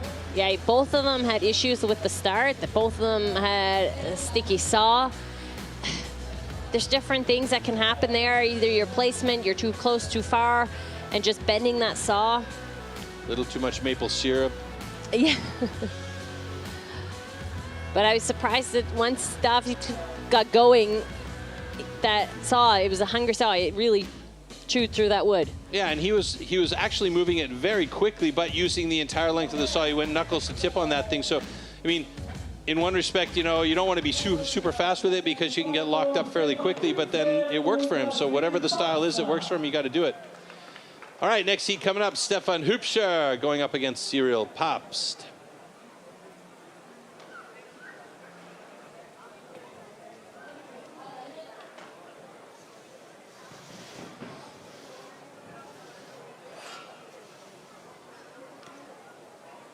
Stefan is a little bit of a shorter guy. You can see he's sawing really flat, getting his in cut.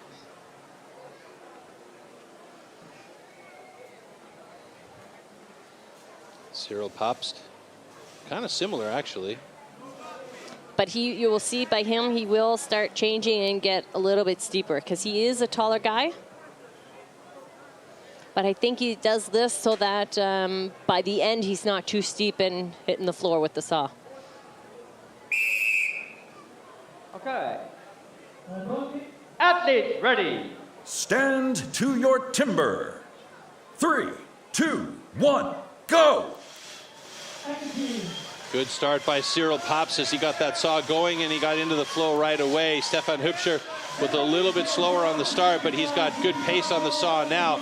You can see Cyril Pabst using the entire length of that saw. He's got a nice cut there, and it's going to be fast for him, 15.77. Stefan Hübscher with a little bit of a hook up at the bottom with an 18.26, and he'll take that personal best to the bank. Enjoying that one. Good job, though. Personal bests are always nice to see. It may not be the fastest of the day, but a personal best means there's been improvement by the athlete, and that's always good to see. Exactly. So far, the only personal best in the day. For this event. For single buck. Yeah. I should qualify that. He's got the national record for the stop. So national record and a personal best? That's right. Not a bad day yeah. for Stefan Hübscher.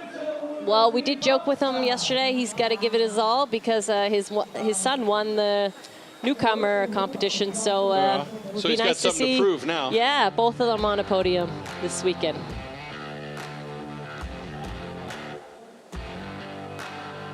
So you can see, because Stefan is so short and his saw is flat, he's just at the same height as the block. So he really has to put a lot of pressure on that saw that it actually chews through that wood.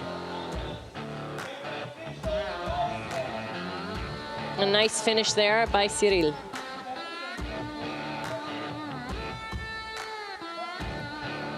Oh, that little hook up at the bottom of end of his cut. Just one more line. Yeah, you just want to give it all to finish, and then you put too much pressure on it. Well, he still got himself a personal best, so that's a good thing.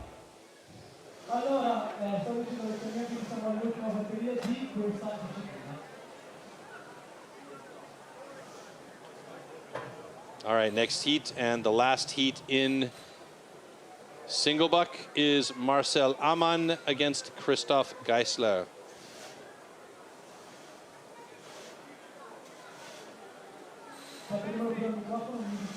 And after this heat, we'll be 50% of the way through our second round.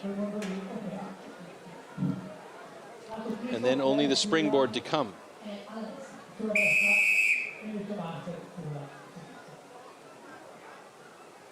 Okay. Athlete ready. Stand to your timber. 3, 2, 1, go! Christophe Geissler starting with long strokes, but he got the back end of that saw caught. Marcel Amann started off with a couple of choppy short strokes, but then got the saw moving. But Christophe Geissler looking really good here as he gets to the bottom in 15.72, even with an ugly start. And Marcel Amann with a 19.10. So very, very nice there, as that puts Christophe Geissler in third place and Marcel Amann in sixth place. Excuse me, no. There's been a change in the single buck rankings now. Christophe Geissler has now moved into the top position. And I'm looking at this times between the first and third. You're only talking about 21 tenths of a second, or 21 hundredths of a second between third place and first place. It is a massively small margin between these top three guys in single buck.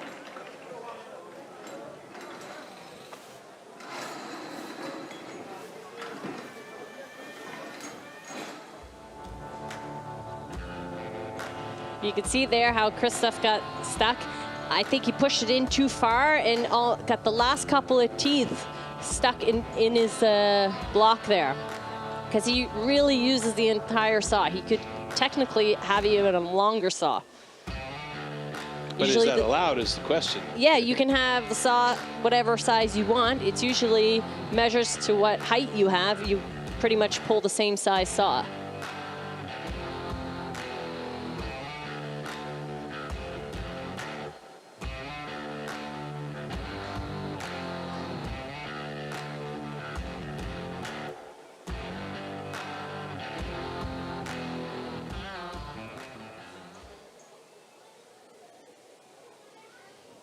Ohne Probleme. All right, so single buck, Christophe Geissler snuck into the top spot there. You can see how close it is between first, second, and third. It is super, super tight in those top three positions. Stefan Hübscher sitting there in fourth place, then David Knecht, and this changed the overall standings, not by much, but Stefan Hübscher moves up into third place, and Marcel Amann drops down into fourth place. Pierre Gnadinger in fifth place, and David Knecht in sixth. Right now, David is on the bubble as we head towards the springboard, because we're only going to take the top 6 athletes after springboard into the hot saw and that final round, round number 3.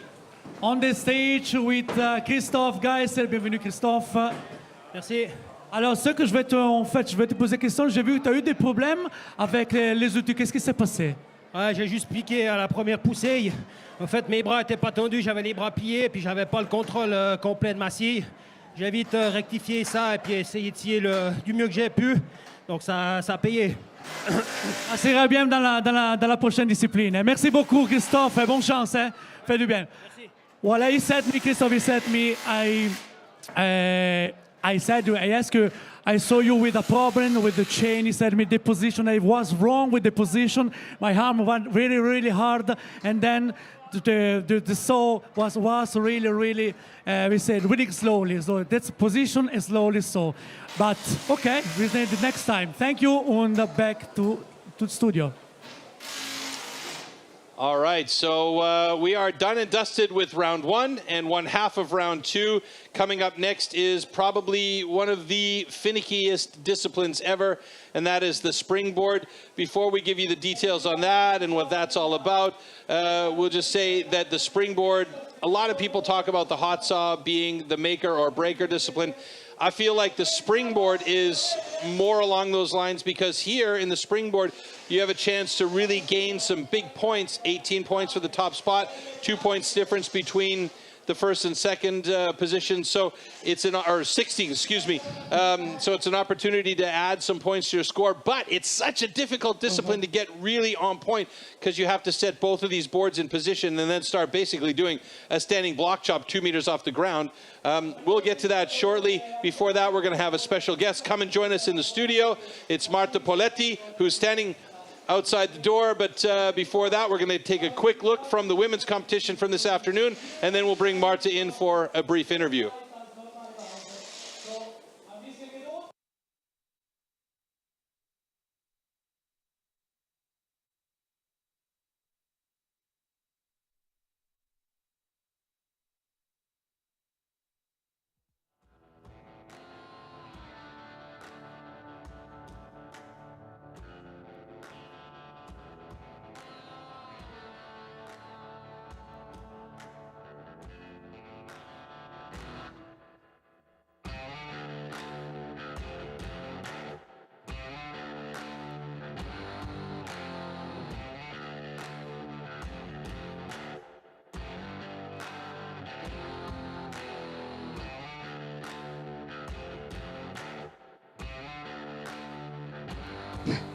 So Marta, wow, what a competition earlier today. How do you feel about that?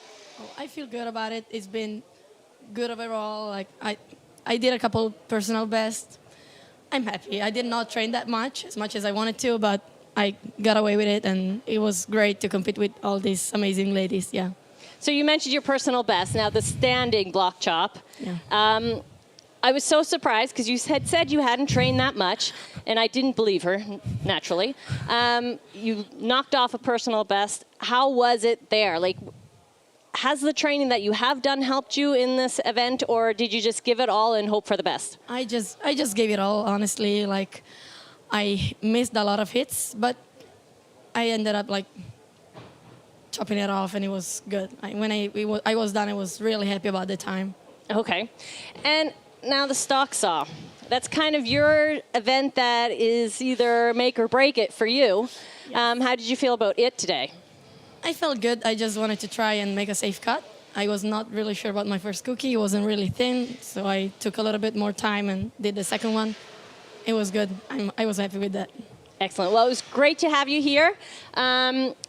Check out the World Championships in Toulouse, France. Let's see the video.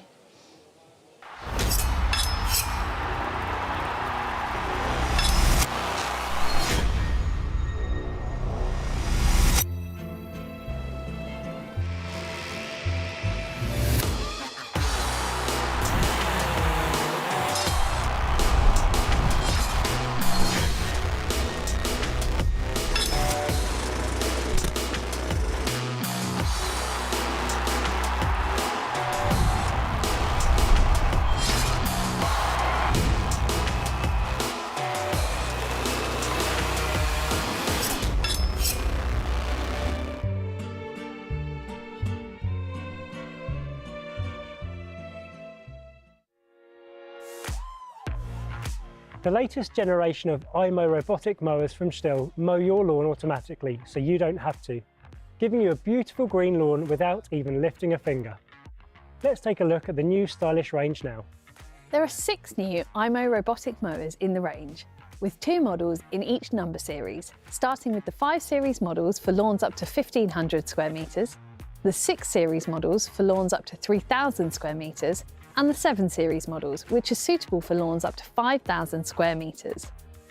Once you've chosen a model to suit your lawn size, you have the choice between a non-mobile connected version, which has the white cover, whilst the darker grey Evo models are mobile connected, allowing you to connect to it from wherever you are. This means you can control many functions from the My IMO app, such as sending it out to mow, sending it back to the dock, changing its mowing plan, or checking on its status from wherever you are. The connected Evo models also have an LED matrix display on the top to show its current status too. For example, a spinning blade whilst it's mowing, or a padlock if it's locked in its dock. Whilst the Evo models have a mobile connection, all IMO models can be controlled easily in the STIHL My IMO app, either via your home Wi-Fi network if it reaches across your garden, or via Bluetooth when you're close to the machine. IMO is installed by laying or burying a thin wire around the outer edges of your lawn and around any obstacles like shrubs, trees, flower beds or water features. A second wire in the centre of the lawn helps the IMO travel home to charge. If it comes across other objects in the mowing area, the IMO sensors simply kick in, slow it down, softly bump into it, and it goes off in another direction. Whilst you can of course install these mowers yourself using our handy install guide, our network of STIHL approved dealers across Great Britain would also be more than happy to help you install them too, which is recommended for trickier installations with complex gardens or multiple mowing areas. IMO is a mulching mower, which means it cuts small clippings of grass and drops it back into the lawn, acting as a natural and nutrient-rich fertiliser, with the added bonus of never having to empty your grass box again. It cuts the grass little and often, so that the small clippings decompose quickly and easily, leaving no trace apart from a well-nourished, lush green lawn. On the latest generation of IMO, we use a swing-tip blade system that's really efficient. Plus the blades have 4 cutting edges, which rotate or swing round each time the blade stops to help them last as long as possible. IMO has a dynamic mowing plan that can be easily tailored to your needs, so it can be programmed to mow when you're not using your garden. It's quiet too, so it won't disturb you if you're having a quiet afternoon relaxing on the patio. A key advantage of the STIHL IMO is its quick mowing times, so you can spend more time enjoying the garden with a lawn that always looks freshly mown. Adjustable rain sensors also let you choose whether it continues to work in the rain or makes up the mowing time when it dries up. You don't have to worry about charging the IMO's lithium-ion battery either. It simply finds its way back to the weatherproof docking station and charges itself efficiently, ready for the next cut. If you want to quickly check the status of a mower without opening the app, or perhaps someone in the family who isn't using the app wants to check when it's next going to mow, they can press the info button on top of the IMO, which will let you know when the next mowing session is. I will start mowing at 10:45 a.m. You can also send it home, send it out to mow, or lock it with the simple buttons on top of the mower. It doesn't matter if your garden isn't perfectly flat either. IMO's gradient sensors help it manage its speeds so it can handle slopes with ease.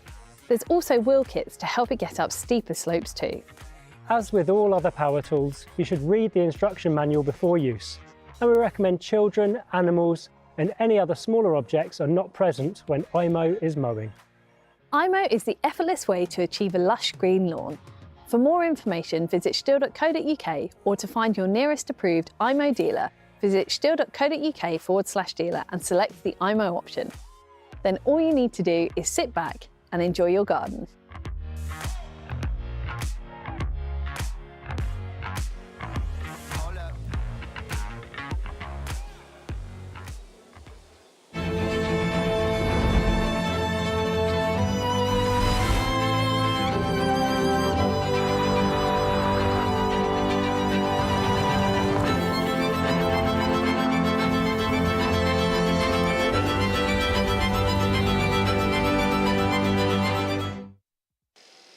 All right, folks, just so that you have an idea of why this process of getting ready for the Springboard takes as long as it does take, you can see up there, next discipline, Springboard, 16 minutes. What's happening right now on stage is they are building literally trees on stage in those metal stands. So first of all, they need to be placed and secured into the position.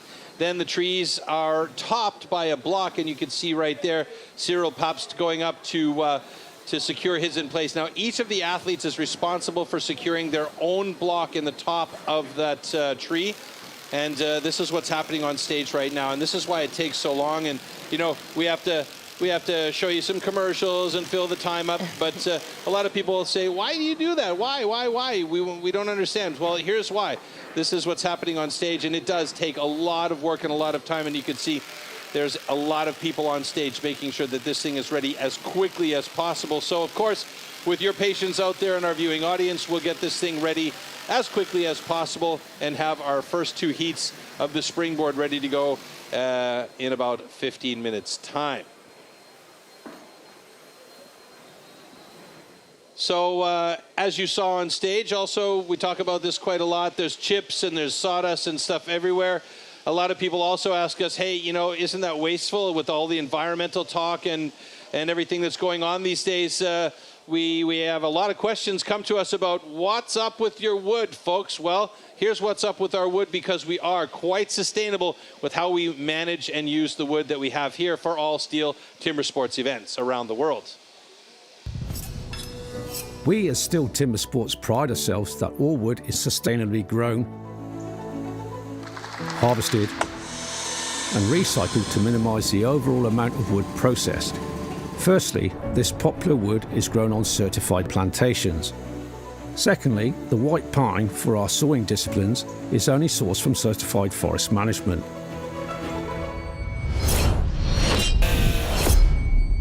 After all our STIHL competitions, all the spent wood is collected and recycled right down to the wood chips and sawdust, which, for example, is converted into renewable energy in the form of wood pellets for biomass. We quest to find certified partners. This ensures that all newly planted trees are nurtured and managed, promoting maximum efficiency and sustainability for the future conservation of our valuable forests. Therefore, as you can see, with good harvesting practices and good management with silviculture, the ground is quickly replaced by new trees, or could even be used for arable for farmers and future rotations.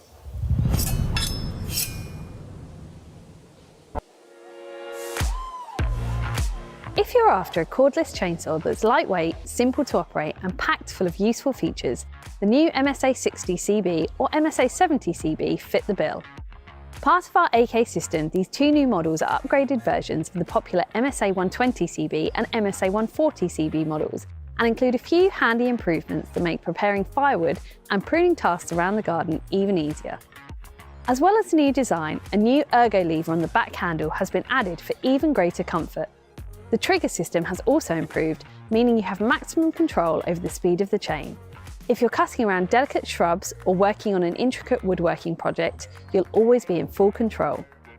Finally, the chain oil level can be seen more clearly, making it obvious when it's time for a top-up. Both saws come with a 12-inch guide bar and our thinnest 1.1mm Pico Micro 3 saw chain.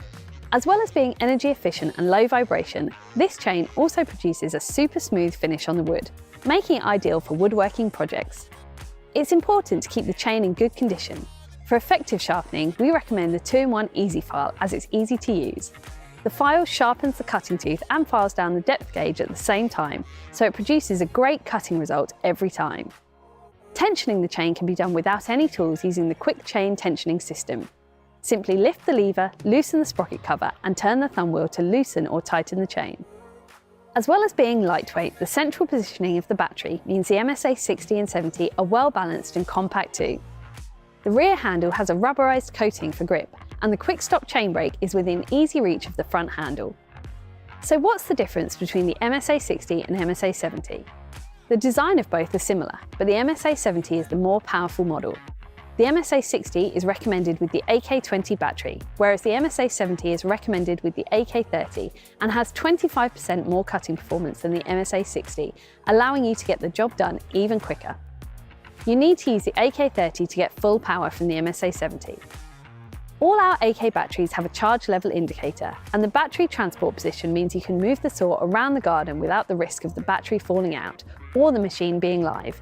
Thanks to the versatility of the AK system, the battery can be popped out of the chainsaw and used in a wide range of other tools such as grass trimmers, mowers, blowers, and many more. Maintaining a cordless chainsaw is significantly easier than a petrol machine. For the best performance from your machine, always keep the chain sharp, keep the chain oil topped up using an oil such as our Forest Plus chain oil, and keep the underside of the sprocket cover free from sawdust buildup. Replacement chains, guide bars and chain oil are all available from STIHL approved dealers. Always read the manual before using any chainsaw and make sure you use the correct personal protective equipment. With a cordless chainsaw, you should be wearing cut protective trousers or chaps like these, chainsaw boots or wellies, eye protection and gloves. If you're cutting branches that extend above head height, we'd recommend wearing a helmet too. To find out more about our AK System cordless chainsaws, please visit stihl.co.uk or your nearest STIHL approved dealer.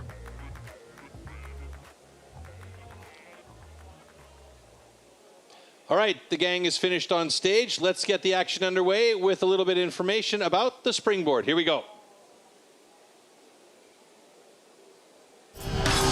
Springboard. Springboard simulates the traditional way of felling trees, climbing up over thick roots. First, notches known as pockets are chopped into the log. 2 springboards are then anchored into these pockets. The athlete then climbs up to chop through a 27-centimeter thick block of wood in the fastest time possible.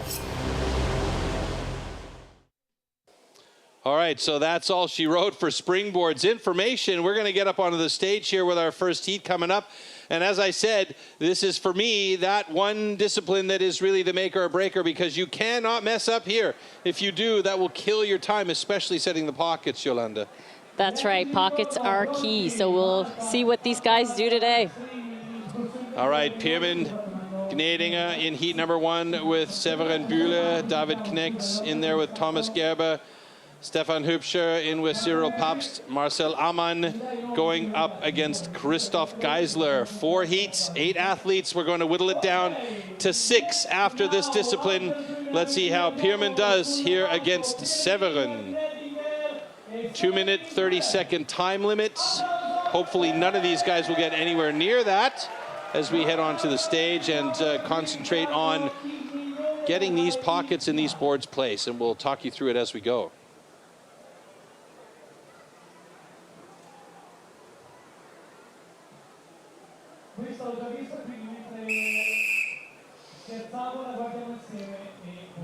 Okay. Athletes ready. Stand to your timber. 3, 2, 1, go!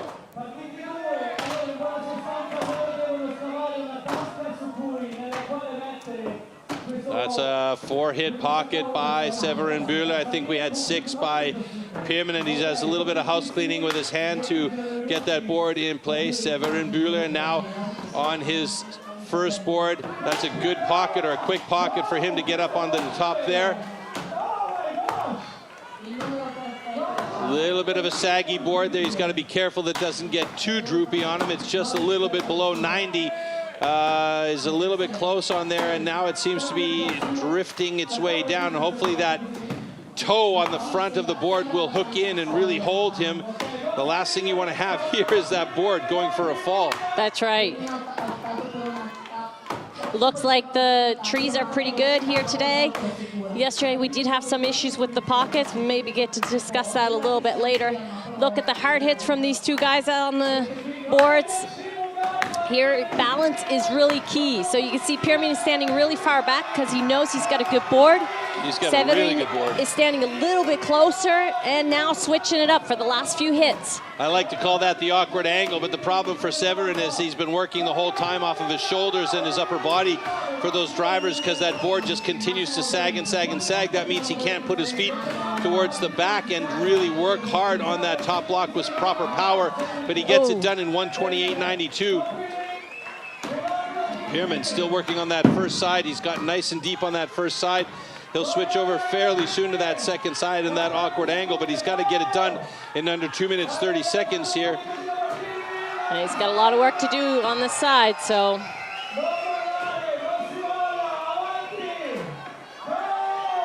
Might have left a bit too much there on that first cut.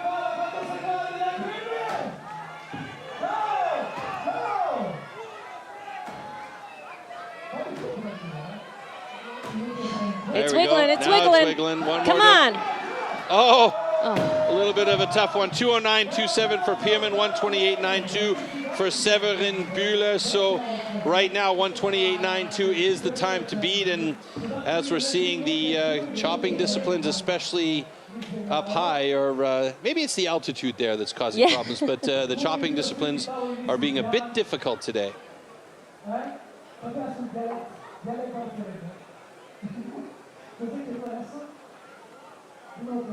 Okay, ladies and gentlemen, both guns are good. Boys can barely lift their hands above their heads after all that work.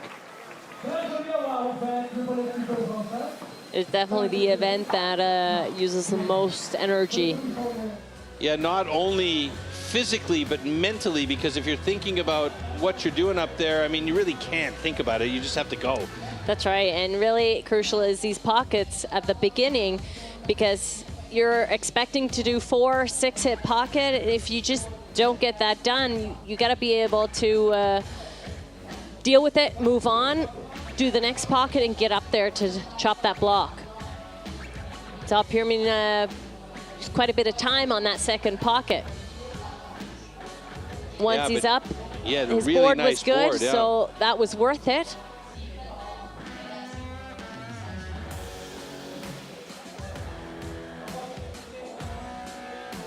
The problem is that the time it takes to set those pockets, that's also taxing. Then there's the whole mental side of things as you think about what you've got to do up high. And as I said, you just got to do. It's got to be almost like breathing. You know, you can't think about it, and you just need to get up on that board and do what you know how to do. But sometimes the mental side is the confidence of being able to step back on that board. And we saw that Severin had a really nice board, and he had his back foot way back there, so he could put the power into the drivers, whereas, Pierman and Severin was on a saggy board, so he had to step closer to the block, and he didn't have as much power into the block. But because he had 2 good pockets, or 2 quick pockets, let's say, he was up faster and got a better chance at working earlier on that top block. All right, David Knecht, Thomas Gerber up next. Thomas Gerber with a very fast springboard time of 45.55. David Knecht, a time of just under 1:15 at 1:13.10.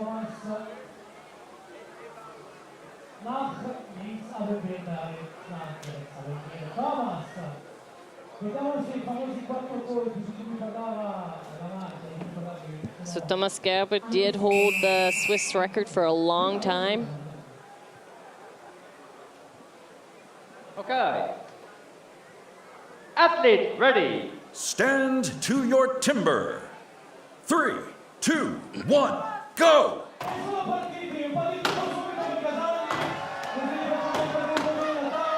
Thomas Gerber, 4-hit pocket. David Knecht, 4-hit pocket. David looking good here so far today. That first board not super crucial. It's just got to be there. And Thomas Gerber start working on that second pocket.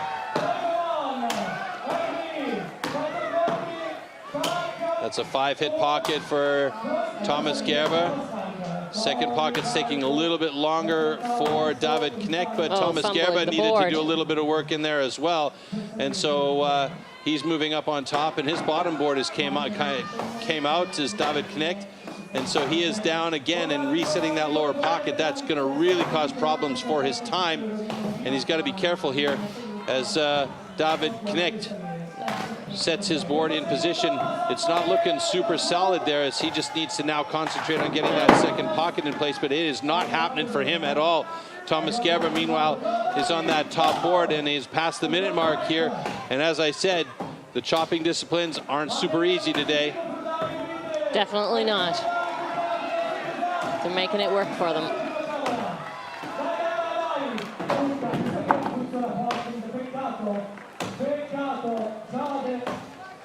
David Knecht really having problems here as he closes in on 1:30, and he hasn't got his second pocket even close to finished as he tries to find a spot for his lower board so he can get that work done on the second pocket. Finally gets it there as he now starts to set his second pocket. Meanwhile, Thomas Gerber with a 1:39.94 time.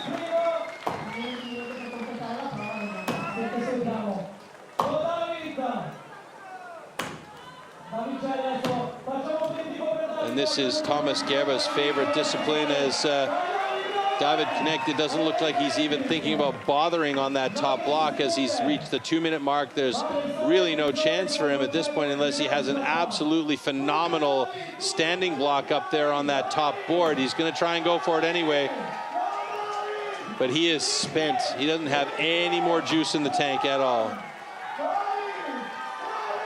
With 9 seconds to go, that's going to be exceeding the time there for David Knecht. You got to like the fight and the gumption in the man, but that first board just caused a big problem for him.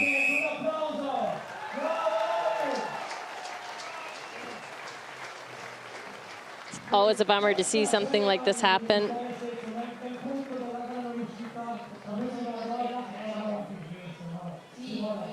Maybe we'll see a close-up afterwards to see what exactly happened with his first board, why that didn't hold.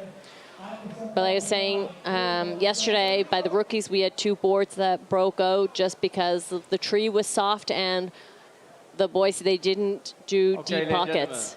So you got to kind of, as soon as you notice it, got to do those pockets. Thomas Gerber flexing for the crowd. Still needs a belt. Yes. So you can see even some of the trees have tape around it just because of that reason, that it kind of holds it together so it doesn't break out. Let's have a look here. That looks like a great pocket. That's a beautiful pocket right there.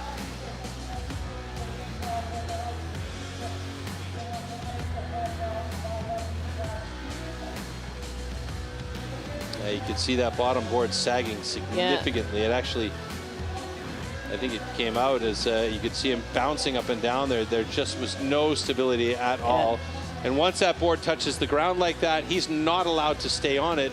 That's right. He has to reset the board. The board actually needs to be locked in place with that tooth.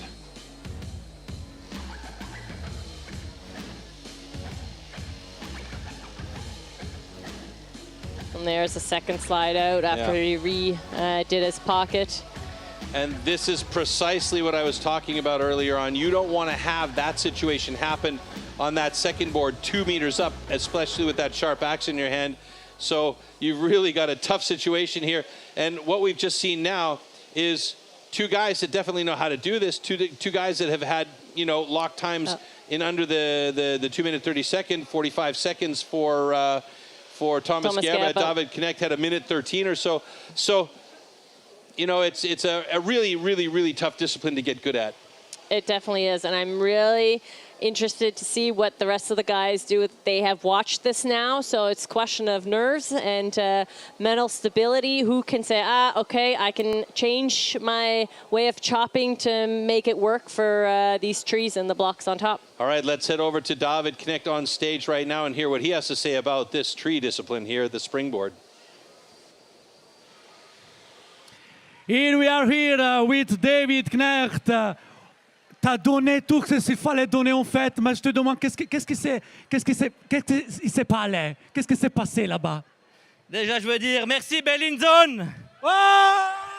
Et après, c'est comme ça quand on prend du poids et qu'on va au risico, eh ben ça passe pas toujours. Et puis aujourd'hui, le bois il s'arrache à chaque fois. Je crois qu'il y a un peu trop de ventre et puis il faut accepter ça. Et puis voilà quoi, sinon c'est une belle journée ici, un magnifique public. La météo, ce matin au Nuffenen, il y avait la neige, alors ça passe pas. Les meilleurs, merci. Un applause pour David, les gars. Merci. Voilà, ça c'est du power. It's wonderful. He said to me, you have to try something really, really powerful because you have to less weight in your body. So you say, okay, I'm here, I try, I enjoy the weather, I enjoy the discipline, and here we go. We have to go avanti, come si dice. Back to studio. I think loosely translated that says, I need to lose some weight so I can do the Springboard better. I feel you, brother. I feel you. I really do. All right, so as we mentioned, the Springboard, super, super difficult discipline to become good at. And when you become good at it, then it's about perfecting it so that you can time it quicker. 4-hit pocket, board in, 4-hit pocket, board in, and then really start working with confidence on that top board so you can step out onto the back of that board and really use your legs, your hips, the core of your body to power through. It is not an easy discipline. I mean, you know, what are the ways that these guys train? It's just hitting, isn't it? It's literally hitting. It's literally getting those pockets. Any of the athletes you'll see when they train, they'll take their standing block, they'll do 10 pockets first, and then they'll chop their standing block, just because that is key. When you have the pockets down, you can get up and then work on your balance, because your board is about this wide, and you got to stay on top. You do not want to come down. They call it a springboard for a reason. Believe it or not, there used to be, and I think still are in Australia, 3-board springboard competitions, and this harkens back to the original extreme sport and back in the day. Speaking of that, let's take a look back at what this used to look like and how we developed to where we're at today. Expert woodsman who can cut down a tree more easily than most people can chop one up. When it really comes to tackling large lumps, you can't beat the men of the forestry companies. An axeman's gathering. This is Thomas losing the loss that gets it.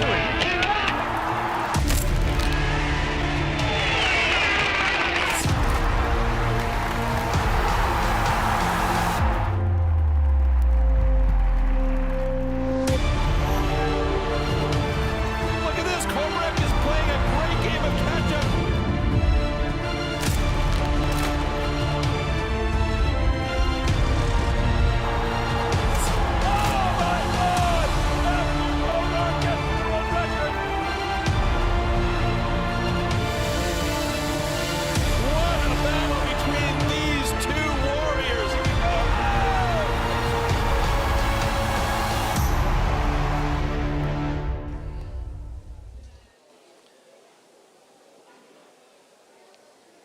So springboard heat number 3 coming up between Stefan Hübscher and Cyril Pabst. Both of them either shortly under or shortly over a minute. Stefan Hübscher, the only other man so far with an under-minute time, says he likes this discipline, but it's again, the block on top for all of the guys has not been cutting super well today. So this is really more about them getting to that position to be able to really step into that hit.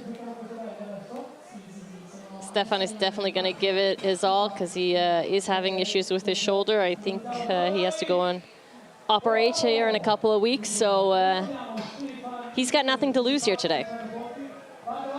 Except for maybe a few tendons and a little bit of cartilage, but hey, who's counting, right? All right.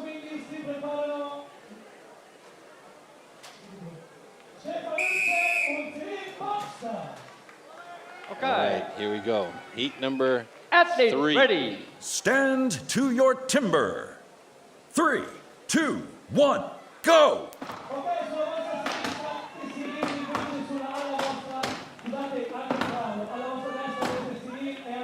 Six-hit pocket by Stefan Hübscher.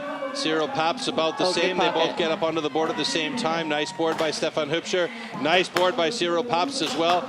Again, 2 evenly matched up guys here on this discipline. Stefan Hübscher perhaps a little bit faster than Cyril Pabst, as Cyril now looking like he's got the advantage as he gets that other board in position, gives it a quick check and gets up on top, and it looks like a very good board by Cyril Pabst. He's got that back foot at the back. Stefan Hübscher also with a really good one, almost 90 plus a little bit, so both of these guys really even as they get up on that top block. So really what it's coming down to now is that balance and feel and confidence on the board and putting it all into the standing block chop in the air.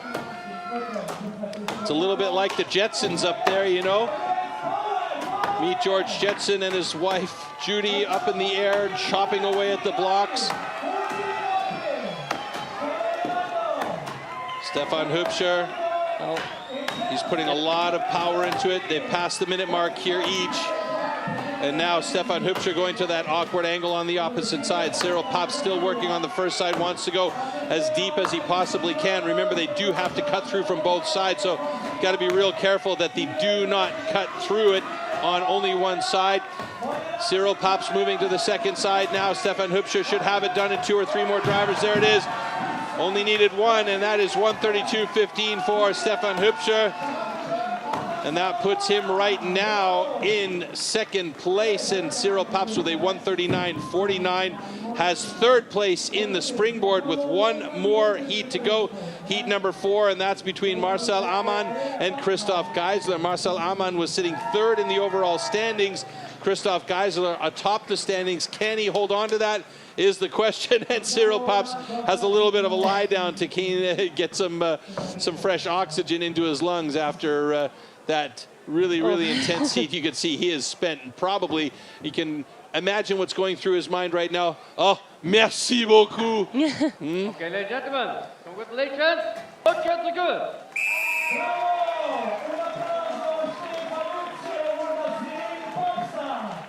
Yeah, and you can see these guys, they're working so hard mentally and physically for this discipline that it's just super taxing.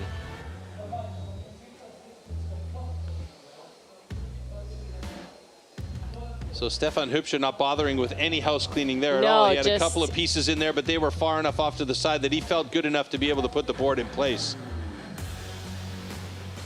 And big hit getting that axe in up there, because you want that in the wood, because a lot of them use it to pull themselves up. You don't want an axe coming back out. Here again, wood just hanging on by a couple of fibers. It's important to get that out. And you notice there that Cyril Pabst used a wrenching action to clear that wood out. There's also a rule at the end here. If you wrench the block off the top, that counts as a disqualification. So you have to be really careful when you start cutting through that back side that you don't wrench it off. But that was a nice clean cut there by Stefan Hübscher. And he's got himself a time in the block, or in the box, with a second fastest time so far today with a 1:31.84 after adjustment. Severin Bühler, still the man to beat in Springboard with a 1:28.65. And David Knecht had a disqualification because he ran over the time there. So unfortunately, no points for him on this one, and pretty sure he'll be eliminated from competition. And here we go with Christophe Geissler and Marcel Amann. Christophe Geissler, 11-time national champion. You don't get there by being a slouch with the Springboard. 53.06 personal best time for him. But again, the blocks on top aren't really cutting super easy today. So I wouldn't be surprised if we see both of these guys well over a minute. Athletes ready. Stand to your timber. 3, 2, 1, go!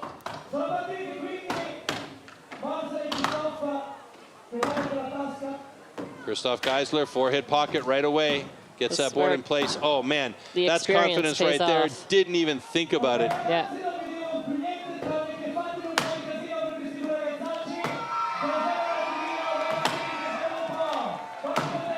Marcel's a light guy, so you can... 6-hit second pocket for Christophe Geissler, and he sets that tooth in place. Feels pretty good about it. A quick check as he steps up, and he'll get out on the board. Not all the way back on the board. Yeah, now he's feeling it out a little bit and starts to get working on the back there. Definitely not going to have a 53-second time for Christophe Geissler here, but Marcel Amann doing a very good job. And Marcel Amann has himself a massive board at the end there with that thing, the little stopper to make sure he knows if his foot is at the back, he's not going to put it any farther out the back. Very good board by both of these guys, though, and Marcel Amann is really powering into that block. He's doing a good job, actually playing a great game of catch-up here against Christophe Geissler. Could well be a bit faster than Christophe as he switches over to the other side now. And the awkward angle for Marcel Amann looking very good. Could he be a faster cut than Christophe Geissler? Very possible as they get to the 1:23 mark here.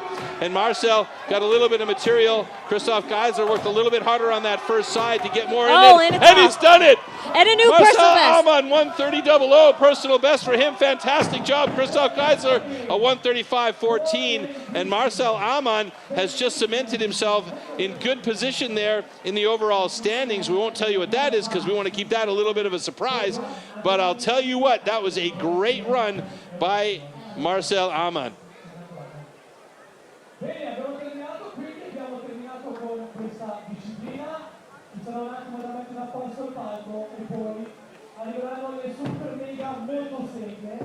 Christophe Geissler, fantastic run as well. So right now, Christophe Geissler in 4th place. Marcel Amann actually in 2nd place in Springboard with a personal best 129.63 after the Competition Control Center has gotten hold of it. And both those times will count. And Christophe Geissler, I think you can say he's proud of that young man. Oh, yeah, definitely. You had asked me earlier who I was tipping at, who was going to be in the final and stuff. And honestly, Marcel is not one of the guys I was thinking about, but hey, hat off. I love those surprises. Yeah. Those are those situations where I go, fantastic, absolutely fantastic. You know, because there needs to be a changing of the guard from time to time. There needs to be young guys that come up and say, you know what, I'm here too, boys, and you old fellas can take a step back, go sit in your rocking chair on the porch, and leave me to do what I'm going to do best here. That's right. So, you know, and that every once in a while you need those guys, and that's going to put the fire back in the belly of guys like Christophe Geissler and Cyril Pabst. So that puts the pressure on them now, because it means that Marcel Amann is going to go into that hot saw round where they do actually call it the maker or breaker, and I believe we'll probably see that video later on why they call it the maker or breaker. Yeah, this was a great run by both of these guys, but really impressed by Marcel here. Look at that last hit. So you kind of have to decide, how are you going to do that last hit? Are you going to give it your all? You have to be quick enough to grab that tree to hold on to in case the block stays hooked onto your axe. Okay, so here we go with the Springboard results. Severin Bühler with the fastest time, 128.65. Marcel Amann, great run there, and his personal best puts him in 2nd place. And that's going to be 14 points for him. And Stefan Hübscher with a really nice run in 3rd place. Let's have a look at the overall standings here. Christophe Geissler holding on to the top spot. Just behind him, Cyril Pabst. But look at this, Marcel Amann moves up into 3rd place. Stefan Hübscher in 4th. Severin Bühler and Pierman Gnedinger just sneaking in by the hair of his chinny chin chin among the top 6 that will move on to the final round here today at the Swiss Pro Men's Championship 2024, and that is the hot saw round. Now, we're going to give you a little bit of the details of the hot saw shortly, but just a real quick talk about that tree round. It was anybody's guess what was going to happen, and you mentioned Marcel Amann was a real surprise. Yeah, definitely. I was not expecting that from him. I was tipping on Robin Haas that he was going to make it really in the final and give the old boys a run for their money, but he must have trained really well, found his sweet spot, found those axes, those saws that work for him, and gave it his all. So let's see what he does in the hot saw. And I believe we're going to hear from Marcel right now, if I heard that correctly, that we have an interview with him. Is that correct? Ah, okay, excuse me. No, we're going to go back. We mentioned that the next coming up is the hot saw. We're going to get a quick peek into the back lot where the hot saws are being warmed up. And these are monster machines. You'll get the whole lowdown on them in a second, but take a look at these beasts.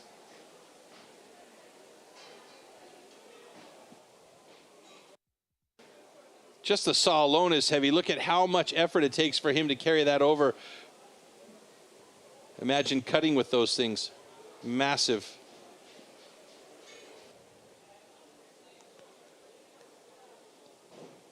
A lot of technique behind those saws. You got to know every little detail, that if it's so finicky, if something is off, the whole saw doesn't work. So you got to know where the problem is, find it really quickly, repair it, so that it starts on the first pull. Assuming it's repairable. We've seen that go pear-shaped in the past as well. I see Stefan Hübscher, first pull, starts.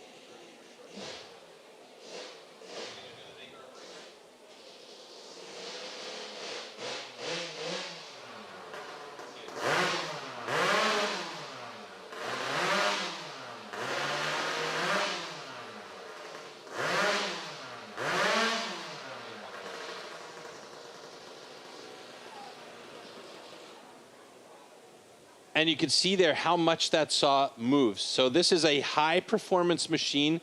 They weigh about 25, 35 kilos, depending on, you know, what accessories the saw has. They are heavy. It's massive. These tools are insane, and there's so many things that are happening at the same time with that tool that the saw is shaking. It's heavy. You've got to cut 3 cookies, put them on the deck, and not cut over the line. And this time, instead of 10 centimeters, you have 15 centimeters. It ain't much, folks, That's and not a lot of especially room. with these saws the way they are.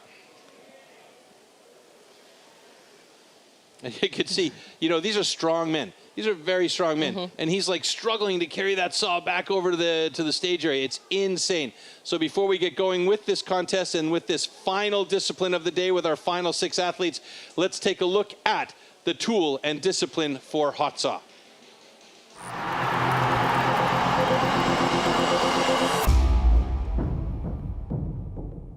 These custom handmade race-tuned machines are built for maximum power and precision and to cut the wood as fast as possible in a competition. They are built with a 60 to 80 horsepower single-cylinder 2-stroke engine, often taken from a snowmobile or high-powered motorbike. The hot saw can weigh up to 30 kilograms and its chain rotates at over 250 kilometers an hour. The cost of a competition hot saw used in STIHL Timbersports is upward of 6,000 euros.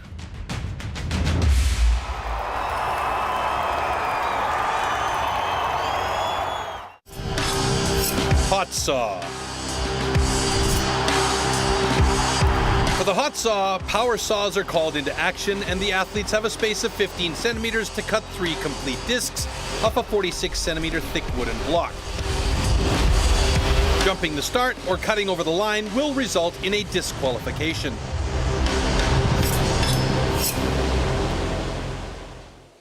Well, I mentioned earlier they do actually refer to this discipline as the maker or breaker. Here's why.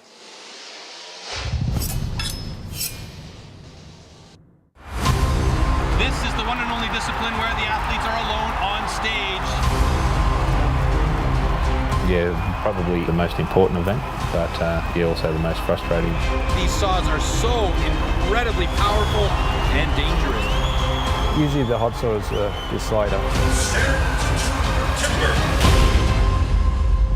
Hot saw, hot saw.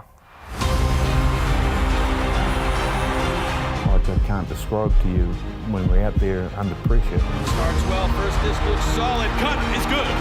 You know, you're always ending the competition on a hot saw, so you know where you're going to be at when you finish. So you're either at a real big high or just is what it is. Nice clean cuts, easy, relaxed.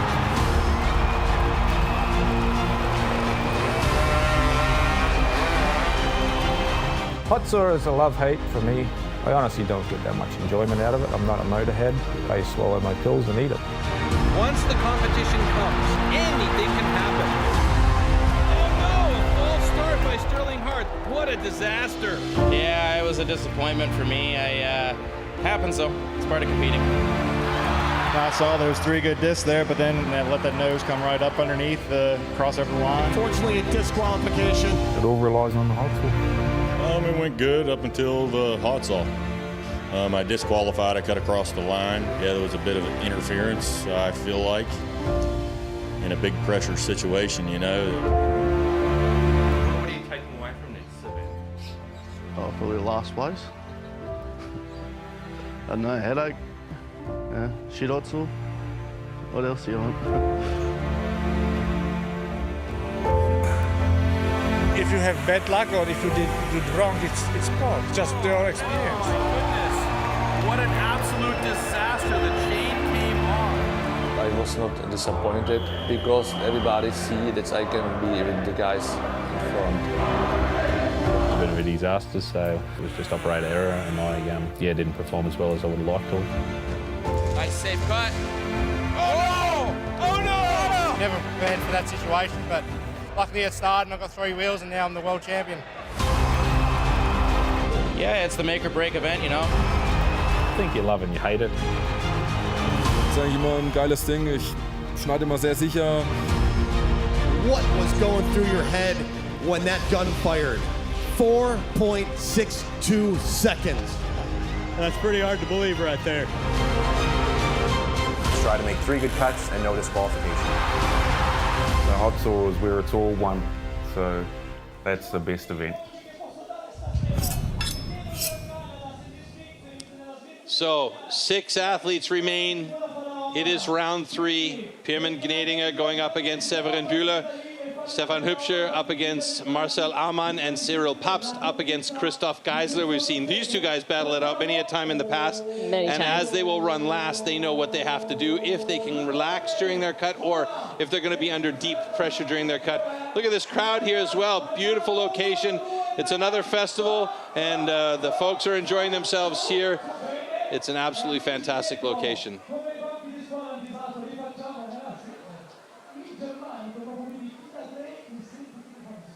So heat number 1, Pirmin Gnedinga, 7:6.1 is his personal best time.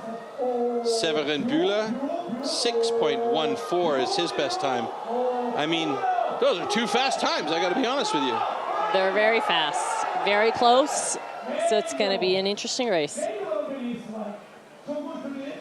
Pirmin's been silver medalist twice, I'll try and say that, 10 times fast, in 15 and 21. Or are they lying to me? I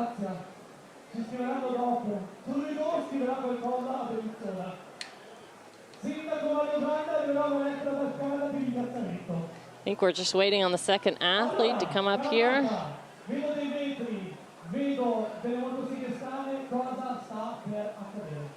So there's 2 primary motor types that we see the athletes using. There's the Wankel motor, which tends to be those grumbly, deep roaring sound motors, which I rather love. I have to agree with you there. And what's the other one called? I forget. Rotax is one of them. Yeah. It's a little bit more of a whiny, kind of high-pitched sound. Either way, however you cut the cookie, these things are loud.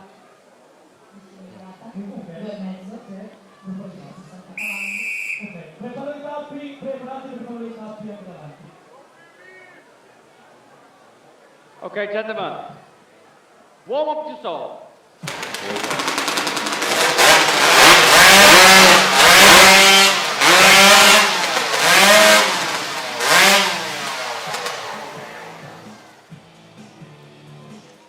My goodness, that is loud.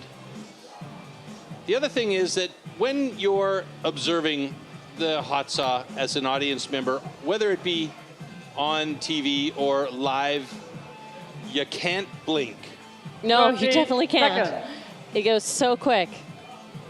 World record for this discipline is insanely fast. 4.62 seconds.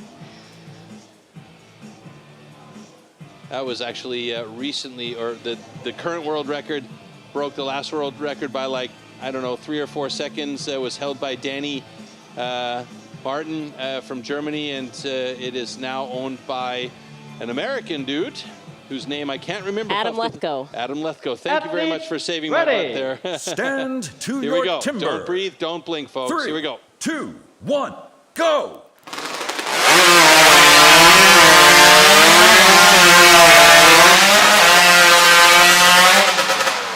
Wow, fantastic cut from both of these guys. Severin Bühler was rocking through that one. Pirmin also gets himself a personal best. Very, very nice cuts there. Are all cookies complete? No cut lines? We'll find out shortly.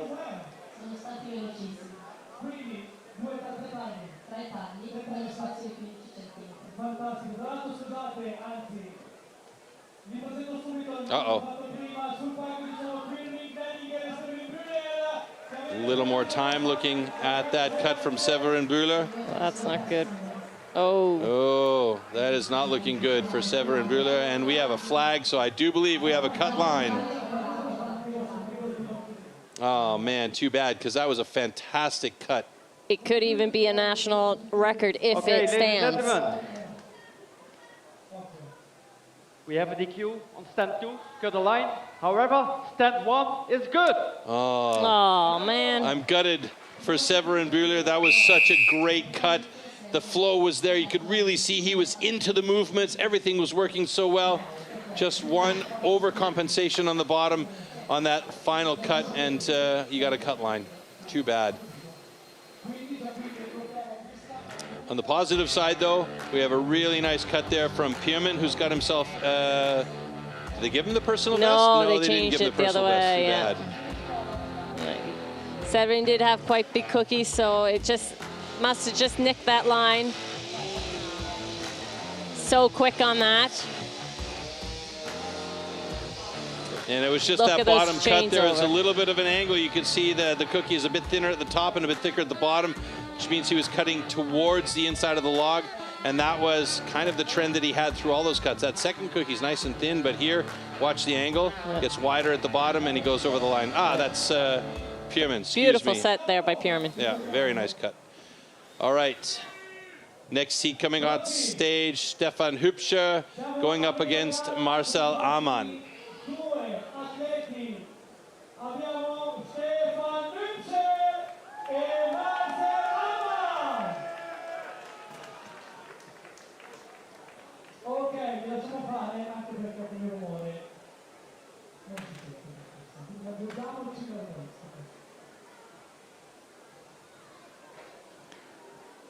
So that looks really wide, but it really isn't. Those 15 centimeters when you get that powerful saw in your hands and are aiming. You can see the guys marking it with the grease pen or the grease pencil here, giving them a guideline for their cuts. Not always working. Sometimes the saw tells you where it's going to cut, and that's the big thing about this discipline. It is so powerful.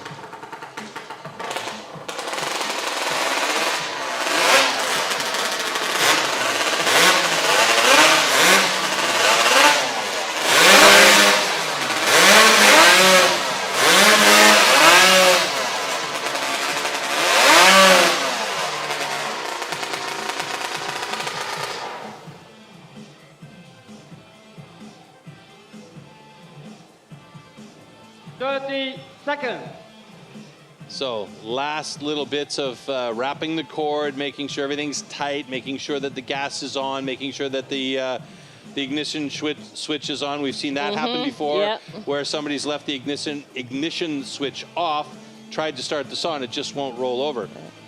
So there's a lot of things that have to happen exactly right here with this saw. That's right, and don't forget to attach the string to your handle, because that is key. That is a safety issue, so that has to be done. Stand to your timber. 3, 2, 1, go! Oh no! Oh no! Both saws misstart, so it's a re-wrap, and the time runs away on both of these guys. Let's see who's faster to get it restarted here.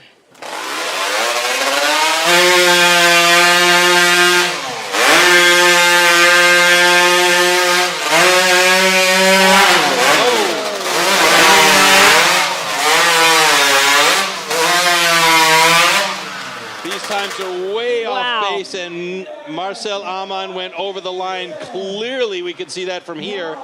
He didn't leave a lot of material left over at all, and they're probably going to have to come out here and reset that log after that cut. Oh, man. Oh, both yellow flags. Unreal. So we might have 2 DQs here. Unbelievable. Make or breaker. Ladies and gentlemen. You've seen it live. Both DQ, cut the line. Oh, no. Well, at least they're taking it with a grain of salt and a little bit of humor. Ah, that first pull, though, you got to have that cold rush go up your spine when you realize that it doesn't start, and you're like, oh, no!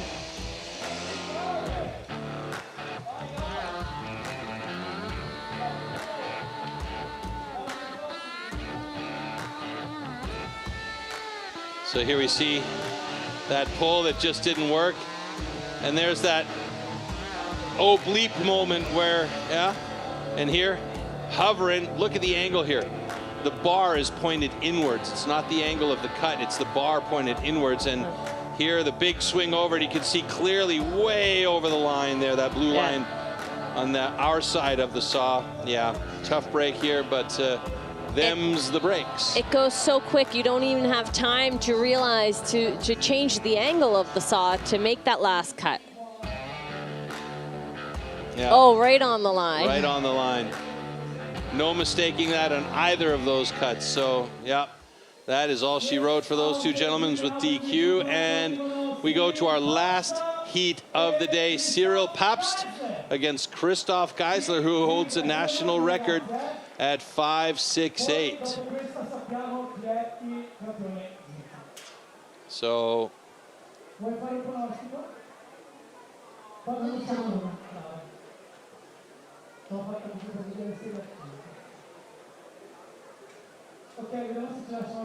two very good hot sauce sawyers, so we'll see what they can do today. this is a difficult one because Cyril Pabst will have to win this, and Christophe Geissler will have to more or less DQ.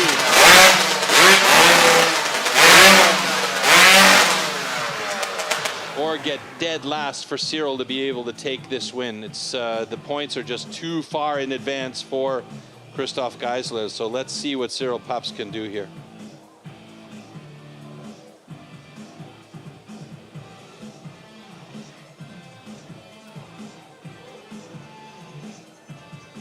Thirty seconds.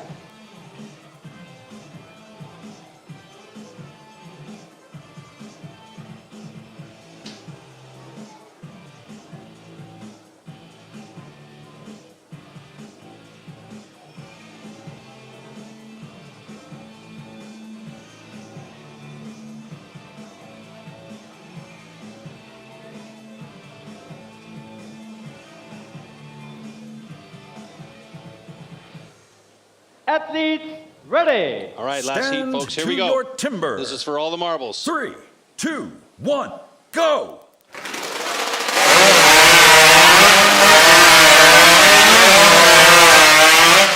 Oh, that looks like a good clean cut by both of the guys. Geissler with a 6.36, Pabst with a 6.87.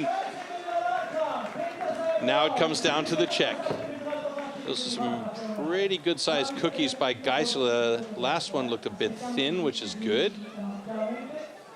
No flags so far, so this is looking good for both of them. So far, so good.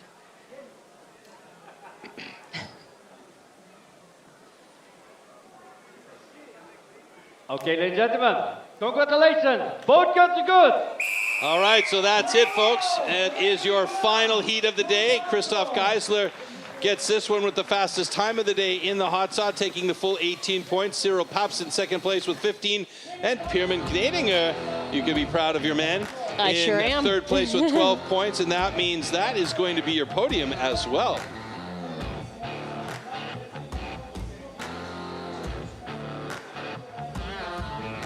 So good pole start there. Good first cookie.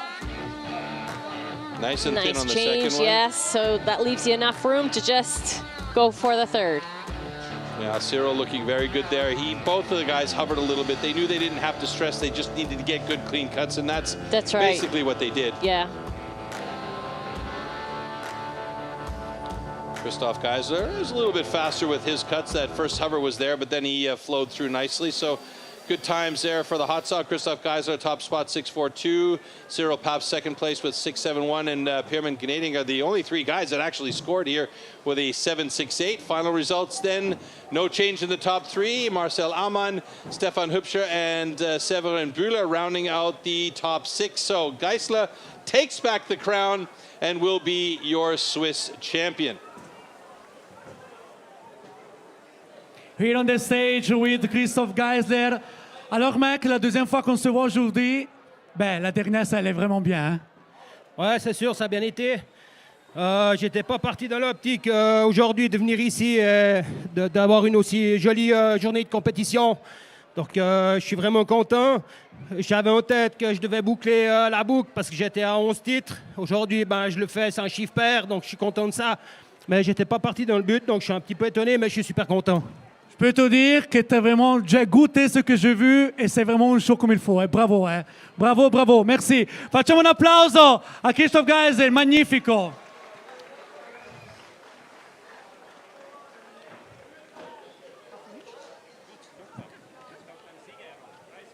Yes, man, prize giving. English. Sorry, I was speaking with the Christophe. He set me really happy. So the waiting for this pronunciation, for this Wettbewerb, it was happy, but it was not so good am beginning. And now it's a 12 winning, 12 gold medallion. Is so good. So back to the studio. All right, so Christophe Geissler returns to the top of the podium after last year's loss. And, you know, we talked about it earlier on. Was he going to be able to do it? Was there going to be somebody else that was going to sneak in and take it from him? Cyril Pabst, perhaps. Was there going to be somebody completely different that snuck in as a dark horse? What are your thoughts on today's action so far? Marcel Amann gave them both a run for their money. Did he ever? So I think it was absolutely wonderful. Yep. And I was watching this, you know, from an outsider's point of view. These guys were battling hard. We saw some really nice performances from unexpected individuals, but at the end, the saws said it all, and Christophe Geissler takes that top spot once again. We're going to head back up on the stage here for our awards ceremony and bring the rest of the athletes up on stage as well. So let's head up there. We'll get everybody up on stage and run with our awards ceremony. And I have to be honest with you, the awards that we saw, the trophies earlier for the women were really fantastic. I love those. Some of my favorite ones I've seen so far. And I hope they have something similar for the men. There they are. Absolutely amazing. So cool. I want one. All right, Definitely. So it seems like we're still kind of in preparation mode on the stage. If I look through our stage location here up to the main stage, everything is ready to go. It's just about bringing the guys up on stage. One more time, Christophe Geissler, your champion here today. Cyril Pabst, they switched positions again this year in second place. And you were saying every time third place, every time third place for Pierman Canadian. It'll get there. He'll get there. You gotta know it. But he had really good performances today as well. Yeah, he was always at first he was at the top, then at the bottom, and then now back. But you're allowed to give him a slap, not me, because he's bigger than I am and stronger. All right, so still in preparation mode here on the stage. Perhaps we can get the European rankings in between while we wait for the award ceremony. I don't know. Waiting on our... we're going back up on the stage now. Okay, so folks, let's go up for the award ceremony, and then we'll let that happen, and we'll say our final goodbyes afterwards.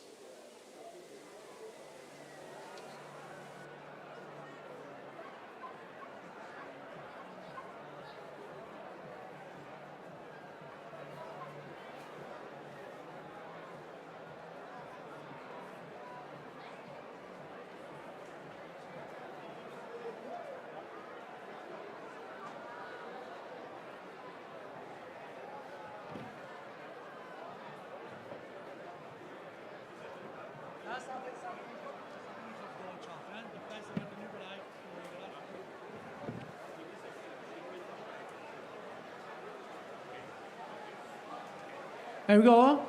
Here we go. Siamo pronti allora per la cerimonia di premiazione. We are ready for the award ceremony with these fantastic athletes. But prima di tutto lasciatemi dire due cose.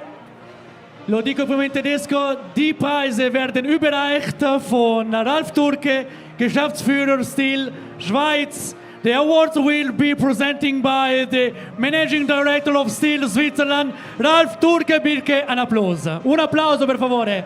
E poi siamo pronti. Now, I will say the winner, but partiamo, we start dall'inizio to beginning. Obviously, all these others are from Switzerland, sono tutti svizzeri, die sind alle von der Schweiz.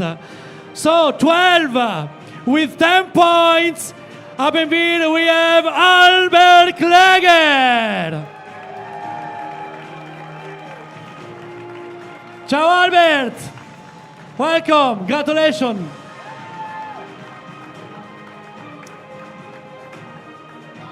Place 11, 11° posto, 12 points, 12 punti, David Birer.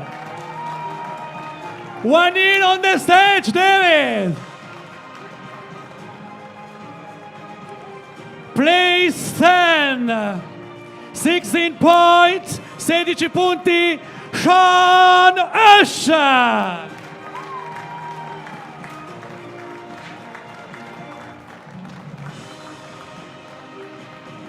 Place 9, 16 point, Robin Haas.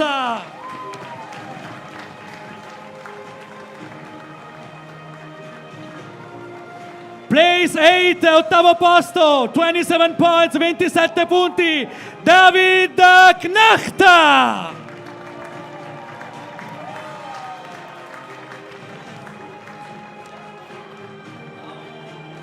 Place 7, settimo posto, 31 points, Thomas Gerber.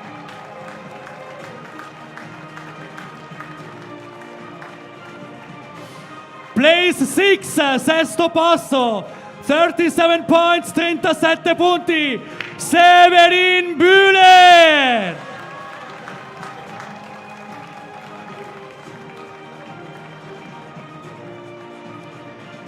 Posto numero 5, place 5, 44 points, 44 punti, Stefan Hübscher.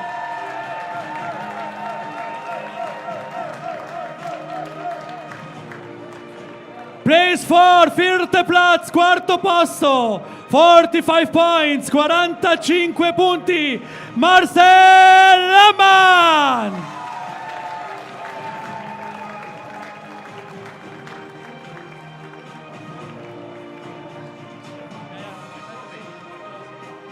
And now, we are ready for the third place. Abbiamo il terzo posto, dritte Platz.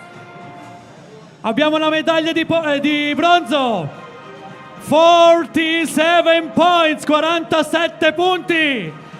Ein großes Applaus zu Pirmin Gnedinger. Bravo! Come on, man! Bronze medaglie. La medaglia di bronzo. Giro un saluto, ancora pubblico, ancora un po', gasiamoli sti ragazzi, vai! Avanti, avanti!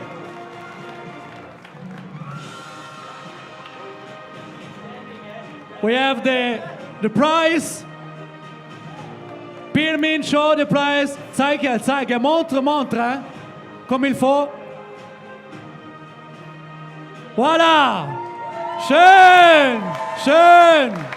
Second place, zweiter Platz, secondo posto, medaglia d'argento, 61 punti, 61 points, Cyril Pabst! Era già pronto, he already ready. Second place, Cyril Pabst, Svizzera. 61 punti, 61 points. Deuxième place, silver médaille.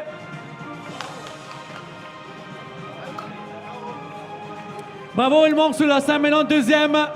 Elle reçoit la vitre d'honneur. Cyril Pabst. And now number one, first place, primo posto, erster Platz. Come tutti, ma lo ripetiamo, dalla Svizzera, Switzerland, 75 points, 75 punti, 75 Punkte, jetzt, ready for us, Christophe Geissler!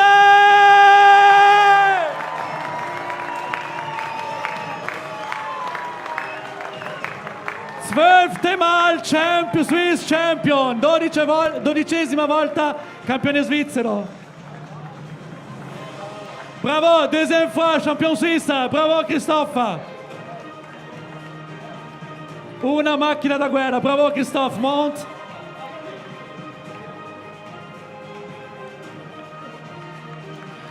Please, voilà. Make some noise. For these guys, make some noise, fate un po' di casino, dai! I migliori della Svizzera! E adesso tutti in piedi per l'inno svizzero, grazie. Swiss Hymne. Schweizer Hymne.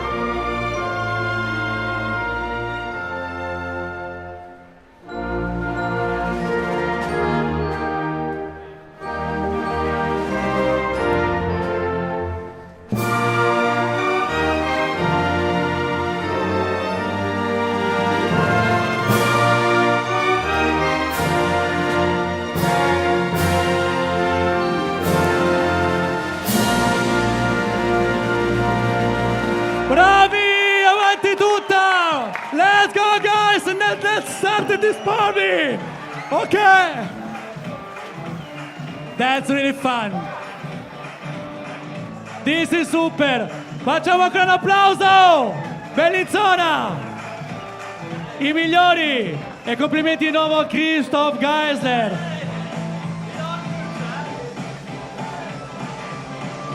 Quindi, wir sind bereit, gut zu lassen.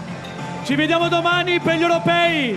Siamo dal mattino, grazie mille, pubblico stupendo, anche dal Canada l'hanno capito. Ciao a tutti, thank you so much. Jetzt komm ich. Also, with a bottle, thank you so much, back to studio.